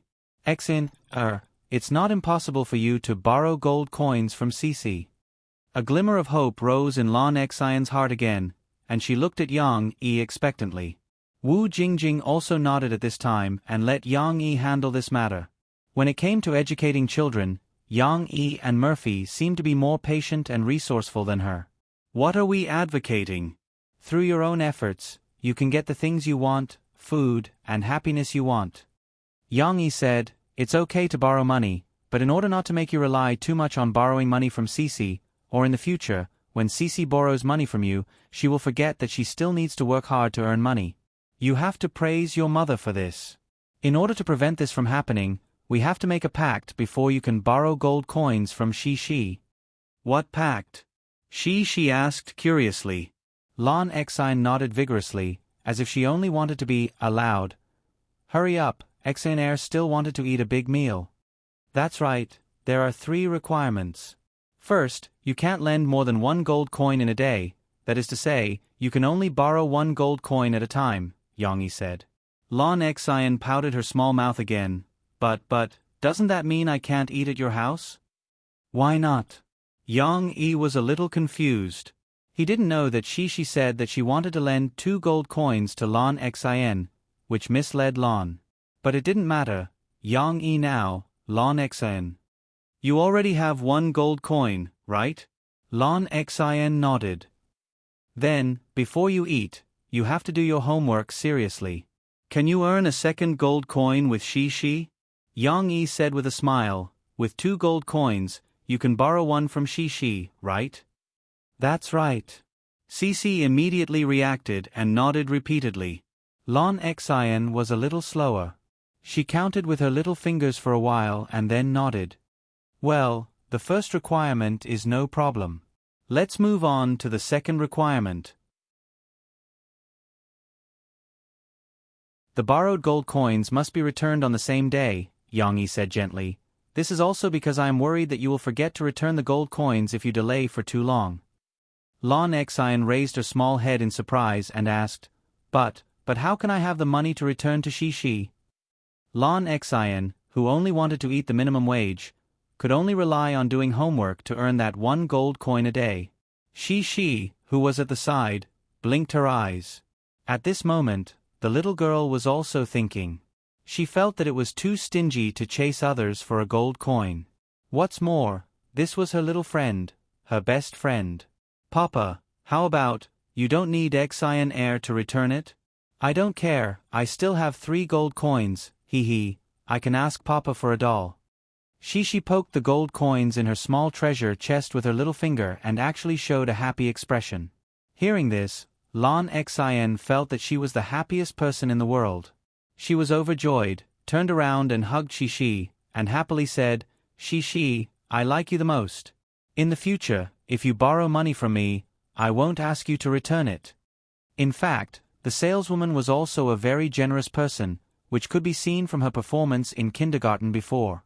At that time, Lan Xan often called Shi and Chen Shiyun to share their pocket money with Yang Luoqi and Nan Zhaoyu, who didn't have pocket money. For example, in this way, they could take a plane together to go abroad to play with Lu Weisha. Yang Yi was worried about this problem, and he also had a purpose for asking Lan Xan to repay the debt on the same day. "That won't do. Our 3rd and last request is that if you return what you borrow, it won't be difficult to borrow again."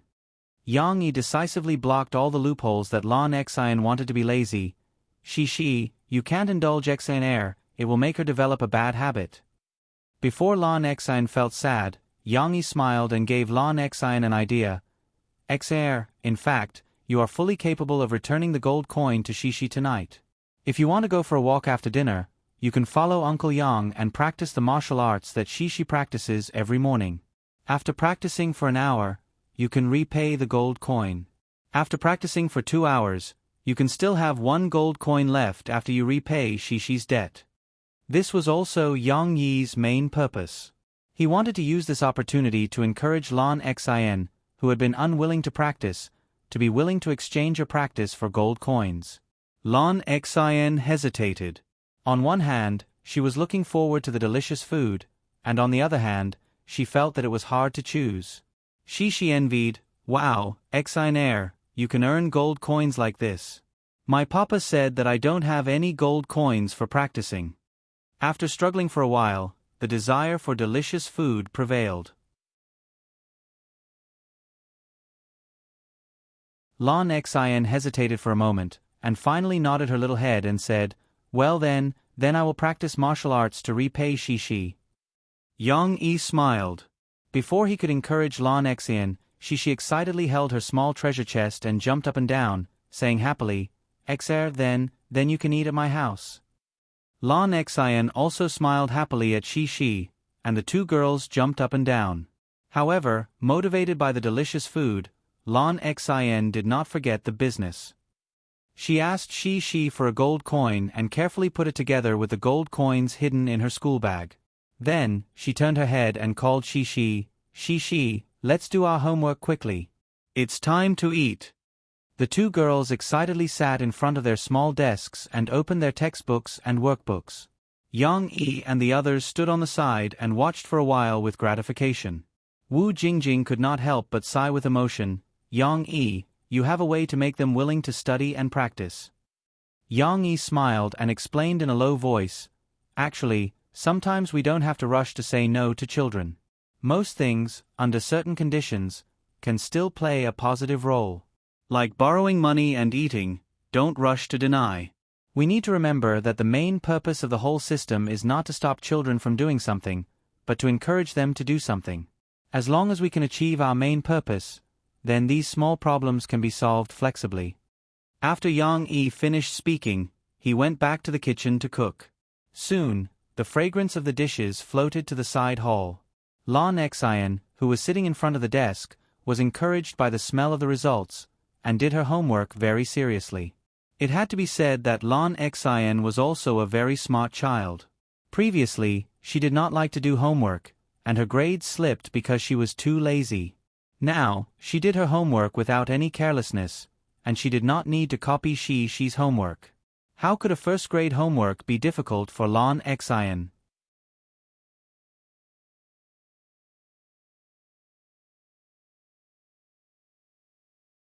Chapter 926. Why isn't the moon out yet? Oh no, sob, looks like I really ate the moon. On the TV, a chubby cartoon dog was crying loudly at its sheep companion. In front of the TV, Shi, who was curled up on the sofa, was also watching with rapt attention. Shi was watching a popular children's cartoon, Lazy White and Diligent Sheep. Yang Yi invested in the Mantis Shrimp Cartoon Production Company, and they were currently working hard on the Frozen animated movie. For the time being, they did not have the manpower to make an animated series, so there was no trace of Yang Yi in the TV cartoon market. However, it was worth mentioning that the cartoon style in this world was quite exquisite. It was comparable to the Japanese cartoons in Yang Yi's previous world. It did not fool children at all. It could be said that even if an adult watched it, it would not hurt the eyes. However, the plot was a little childish. Shi watched it with great interest, but Yang Yi and Murphy could not bear to watch it. They could only leave it to Shi. However, like soap operas, it did not take long for the cartoon to enter the commercial break again. Aya, did Lazy White eat the moon? It's too stupid.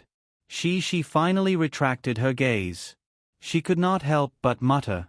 However, she looked around. Unfortunately, there was no one to discuss the plot with her. Even Steamed Bun, who usually lay by her side to accompany her, was nowhere to be seen. This was too boring. Cece knew where everyone had gone. Thus, the little girl jumped down from the sofa excitedly and ran to the door in a few steps. She had just opened the door when the cold autumn air swept in. She, who was not wearing much clothing in the heated room, shivered from the cold. The courtyard was brightly lit by several big lights. She saw her father clapping his hands to encourage Lon Xian, who was sweating profusely. Come on, raise your legs a little higher. Maintain the rhythm of your breathing. Inhale, exhale, inhale, exhale. Yes, Lon Xian was working hard to earn money to return to Shi. Yang Yi did not teach Lon Xian martial arts all the time. He only used this as bait to guide Lon Xian's training. For example, he would let Lon Xian run for 10 minutes without stopping. Then, he would slow down the pace and teach her how to make postures, wave her small fists, and practice simple self-defense boxing. This was only to help Lon Xian adjust her breathing and recover her strength. The most important thing was to use the aerobic exercise of running to burn off Lon Xian's fat. However, Yang Yi knew that Lon Xian's physical fitness was still at a very poor level. It was not suitable for her to do high-intensity aerobic exercise right from the start. In addition, practicing boxing and resting in intervals would also help cultivate Lon Xian's interest in exercise and prevent her from becoming bored and resistant. Facts proved that Yang Yi's strategy was correct. Although Lon Xian had been complaining about being tired and saying that she wanted to rest, she did not really collapse. After 2 sets of training, Lon Xian could still run shakily. It could be seen that the endurance effect was good. However, when it was time to be lazy, Lon Xian would not be careless. Now, the opportunity was here. After she shivered, she did not care about the cold wind blowing on her little face and shouted excitedly, "Xer, are you done with your exercise? I want to watch TV with you." The little girl wanted to discuss the plot with Lon Xian, so she immediately said, "Lazy Whitey said that it ate the moon, but it didn't eat the moon. I saw that there were clouds covering the moon. Lazy Whitey didn't even know. Diligent Sheep even said that it would take it to see a doctor. It was so fun." Lon Xian was running slowly. At this moment, when she heard she shout, she turned her head and stopped directly. Coincidentally, Yang Yi also turned his head to look at she, so he did not notice this. As if she had grasped at a life-saving straw, Lon Xian gasped and muttered to she, "I want to watch TV too." However, Yang Yi was a little heartless at this time. He walked over, persuaded she to go back, closed the door of the warm house, and then turned his head. "I want to watch TV."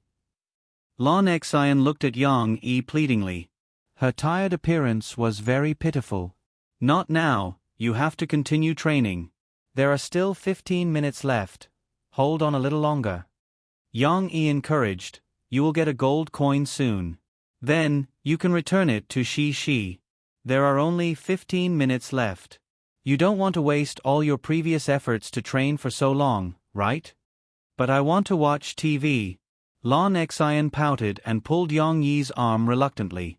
In the past, Lon Xian loved to throw a tantrum in front of her parents. But today, the one supervising her was she's father. Lon Xian just wanted to act spoiled, hoping that she's father would pity her. However, Yang Yi was not her father. Yang Yi was not as soft-hearted as Lan Cao Kai. Moreover, Yang Yi had a lot of ideas to deal with Lon Xian.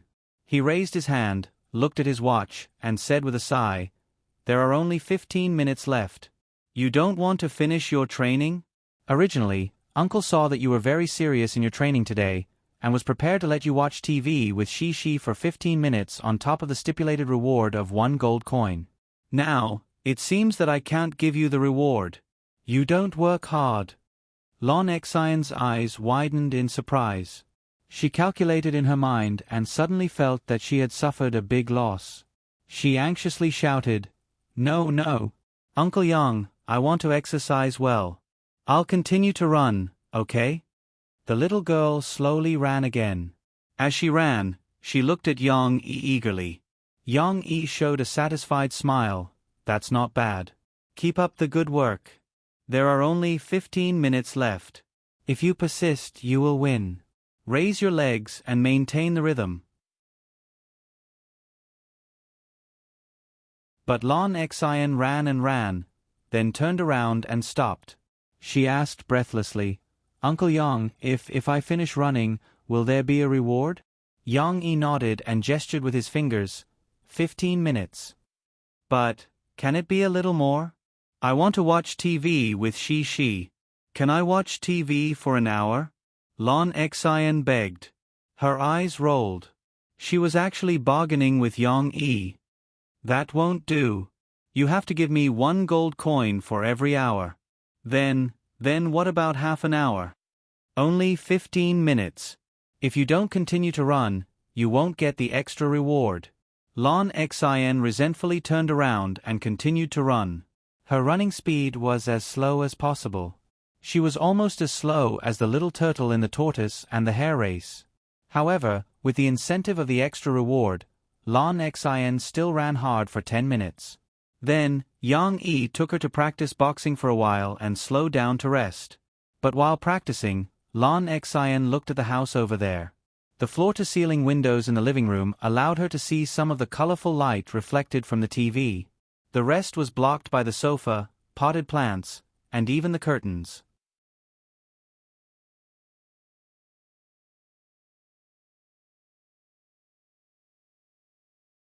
Chapter 927. Uncle Yang, can I go and watch TV? I'm so tired, I can't even move. After an indeterminate amount of time, Lon Xian looked at Yang Yi with widened eyes. This was the nth time she had turned her head back. The little girl, who didn't like to exercise, was exhausted today. She was holding on with the belief that, I want to watch TV. It's almost time. Do you want to continue? If you exercise for another hour, you can get an extra gold coin. Yang Yi tempted her. If you exercise every day, you can watch TV every day. You can come and have dinner with Shi at any time. No, I'm exhausted. Lon Xian shouted. At this time, she just wanted to have a good rest. Okay. Yang Yi smiled and shook his head. He patted Lon Xian's little shoulder and said, Go and play with Shi. However, you can only watch TV for an extra 15 minutes. You have to go home later, and Shi has to take a shower and sleep. However, Lon Xian only heard the first 2 sentences of his words before she ran excitedly to the house. At this time, although Lon Xian's legs were trembling, she ran faster than before. In the villa, the voices of the 2 little girls were heard again. Shi, I'm back. Oh. Xian, you're back too late. I finished watching Lazy Dubai and Diligent Sheep. I'm telling you, there are other things to watch on TV. Give me the remote control. Hee, your father said that I can watch TV with you for a while. Why don't you take it? It's right in front of you. But I'm exhausted. Oh, Shi, help me. Okay. Here you are. At this time, Yang Yi took a gold coin and handed it to Lon Xian. Xian, this is your reward for exercising for an hour tonight. But don't forget to return it to Shi. When Yang Yi saw Lon Xian take the gold coin, he held it tightly in his hand and reminded her. Lon Xian held the gold coin and looked at it for a while before reluctantly handing it to Shi. She pouted and said, Shi, I've returned the gold coin I owe you. Yang Yi didn't go far. He looked at them with amusement. At this time, Lon Xian was blinking her eyes and stretching her little hand, looking as if she couldn't bear to give it back. She also seemed to be waiting for Shi to say, Oh, Xian, I don't want it anymore. You can take it. However, Shi didn't think that way. She still remembered her father's words about not taking it and not returning it to her. Therefore, Shi took it and sweetly praised, Xian is the most trustworthy. You returned it to me so quickly. Hearing Shi's praise, Lon Xian's heart was bleeding. She didn't take back her little hand. Every time she received a gold coin, she would put it in her little treasure chest.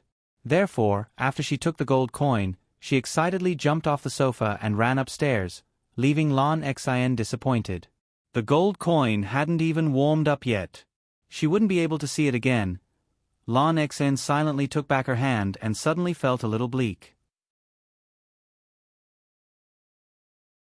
There should be a background music of Two Springs Reflecting the Moon. She used to be a rich lady. Now, she was a poor woman. Her pockets were empty, not even a single gold coin. Without gold coins, she couldn't even see the TV. If Uncle Yang Yi had anything good to eat, she wouldn't be able to eat it. A sense of melancholy and sadness came from the heart. Who could understand the little girl's thoughts at this moment? If someone could hear her, they would probably be sad and cry, right? Lon Xin, who was exhausted, didn't want to move like a little salted fish.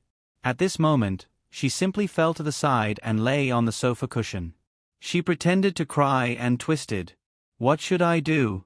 I don't have money. I'm so anxious. Who would hear an old person cry? Only the new person would laugh. As a matter of fact, Cece's laughter came from upstairs from afar. He, Xin air, I counted. I have 4 gold coins. Then on the weekend, I can ask my papa to buy me a doll. She happily came down from upstairs, jumped heavily on the sofa, stepped on Lon Xion's side, and said in a crisp voice, I don't have any money. Lon Xion said dejectedly, Then you can earn money. Papa's gold coins are easy to earn. I don't have to do anything, and then I have a lot of gold coins. She was full of positive energy at this moment, and enthusiastically gave her little friend ideas. How can I earn money?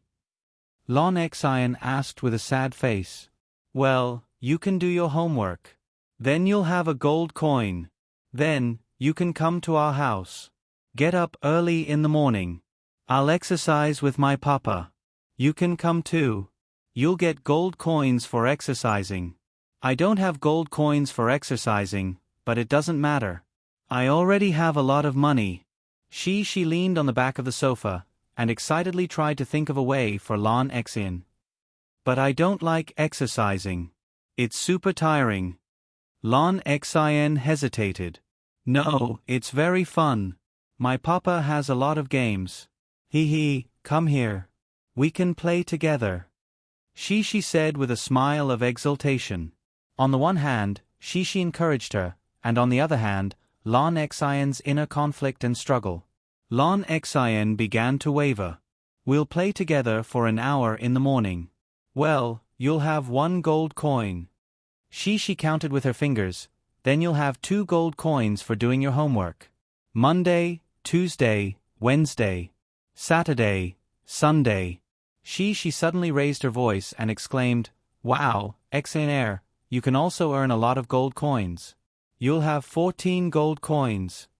Although the calculation was 2 plus 2 plus 2, she was right. 14 gold coins. Lon Xion was confused. You can come to our house and have dinner many times. She shook Lon Xion's arm happily, as if she had earned a lot.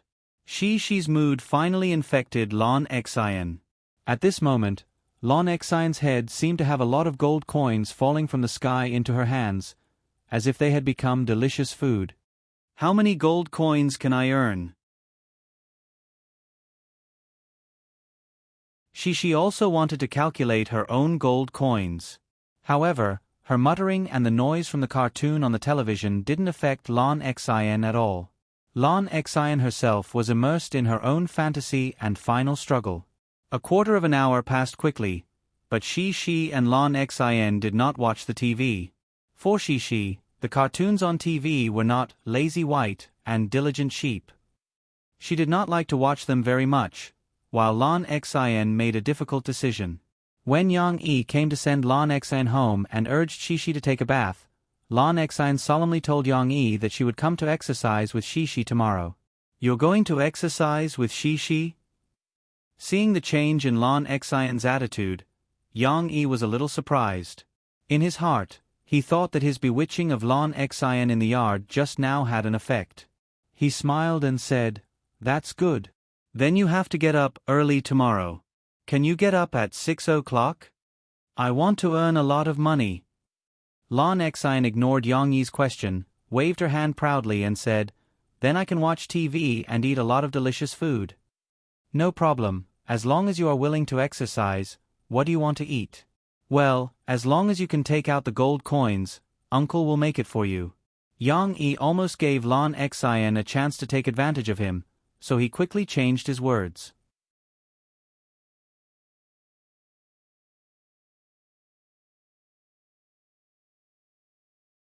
Chapter 928. November passed by quickly. In the blink of an eye, it was already late November and Murphy's comeback was approaching. Yang Yi and Murphy, who had been idling for over 2 years, finally started to get busy again. Of course, their current focus was still on Murphy. Mo Xiaowan had already filled up Murphy's schedule for the next week. She had to film a variety show and book a press release. Mo Xiaowan calculated that Murphy had to work almost every day. Compared to other celebrities, her workload was considered pitifully small. Mo Fei didn't need to take on commercials, nor did she need to do some commercial performances or attend brand sponsor activities. It could be said that compared to Mo Fei before she left Tianmei Entertainment, she was too free now. However, as a celebrity, Murphy inevitably had to travel all over the country for promotions. Especially when Murphy's new album was released, she had to travel to Beijing, Shanghai and Yongqing to participate in chart-topping shows. If she was busy, she estimated that she would not have the chance to be at home for at least a month. Now, Murphy and Yang Yi were discussing the schedule. They wanted to see how they would arrange it so that she could squeeze more time to go home. After all, she was worried about Tong Tong. In reality, Tong Tong was already half-weaned. The strong Tong Tong was growing very quickly. His mother's milk could no longer satisfy his growth needs, so Yang Yi and Murphy had already started to give him more food supplements a few months ago. Starting in October, in addition to supplemental food, they also alternated between formula milk and breast milk for little Liao. Now, except for little Liao, who was still somewhat dependent on breast milk, in fact, even if he didn't drink breast milk, the balanced nutrition of other food could also meet his needs. Even if Murphy was not at home, Yang Yi could still take good care of Tong Tong. However, Murphy was still a mother. Whenever she thought about not seeing Tong Tong for a few days, her heart was in a mess. There are 2 days a week that I can spare during the day. During these 2 periods, I can arrange to go home to accompany you. Also, actually, the recording time at night won't last too long. After I'm done with the recording, I'll take a flight back. Murphy gently gritted her teeth and said to Yang Yi, if Momo can see me when he wakes up at night, he won't make too much trouble. But this was very difficult. Every day, Murphy arranged her rest time in the airport. You don't have to do that. I'll ask Xiaowan to make some adjustments and cancel the variety shows for the next 2 nights. This way, you'll have 2 days off from Monday to Friday. And on weekends, she doesn't have to go to school. I can bring the children to Beijing or Shanghai to accompany you. Yang Yi said with a smile, in this way, you can see the children 4 days a week, right? Then it's too hard on you guys. Murphy was very tempted, but she still said worriedly, isn't it a little bad for the children to run around with me? How could that be? They can't be happier. Yang Yi smiled and said, She has been looking forward to traveling all day. I'll bring her out to play on weekends, and she won't even need to spend her gold coins.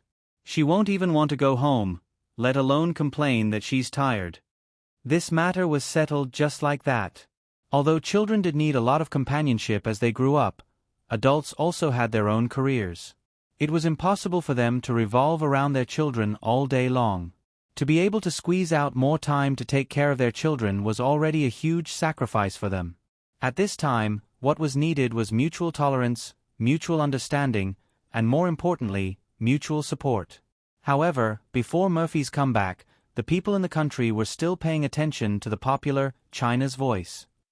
Previously, Chan Yijie was faced with a series of public opinion crises from the Chinese music industry and Harbor City's music industry, but it had gradually calmed down.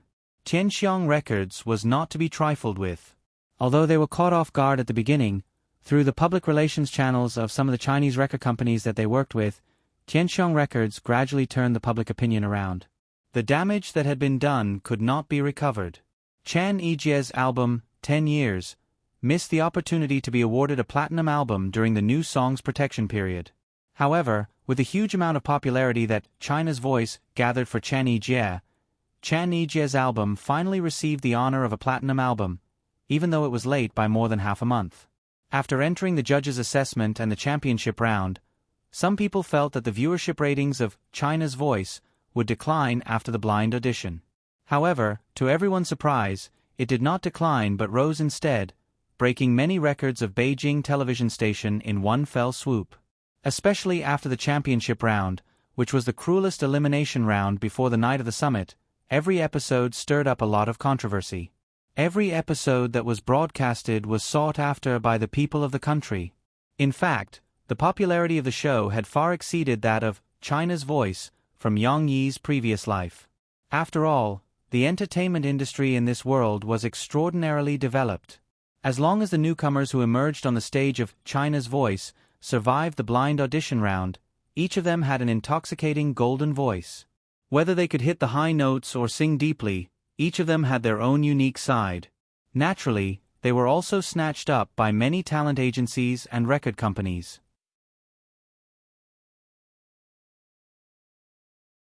It was worth mentioning that after the judges' assessment, the 16 remaining contestants had all signed contracts with well-known talent agencies or record companies. The talent agencies behind the judges were not allowed to intervene. The students, who had companies backing them up, were no longer grassroots celebrities.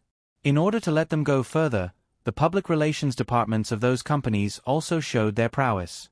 They worked hard to package and promote their artists. Even if they lost the championship round and did not get a spot to enter the night of the summit, they still used hype and controversy to flatter their artists. Outside of the show, the audience also watched one good show after another. Of course, Yang Yi insisted that China Star Productions remain neutral. No matter what happened outside, director Hong Yuman and the program team had to ensure that the rules were fair. But no matter what, with the promotion of these companies, China's Voice naturally became more and more popular. The viewership ratings kept rising, but in the end, before Night of the Summit even started, its tickets were already sold out. Some of the tickets that were sold out were even sold at sky-high prices by scalpers. Night of the Summit would be held on the night of December 15th at a stadium that could hold 100,000 people in Beijing. The entire event would be broadcasted live. This finals was more like a concert. Many big names in the entertainment industry were invited to attend. The lineup for the opening could be said to be luxurious. It was said that on micro-broadcasting, some gossip broadcasters even joked that celebrities showing off their invitations to China's Voice's Night of the Summit had become a symbol of strength. Celebrities who were recognized by China's Voice might also be the real China's Voice? Of course, this was made up by those gossip broadcasters.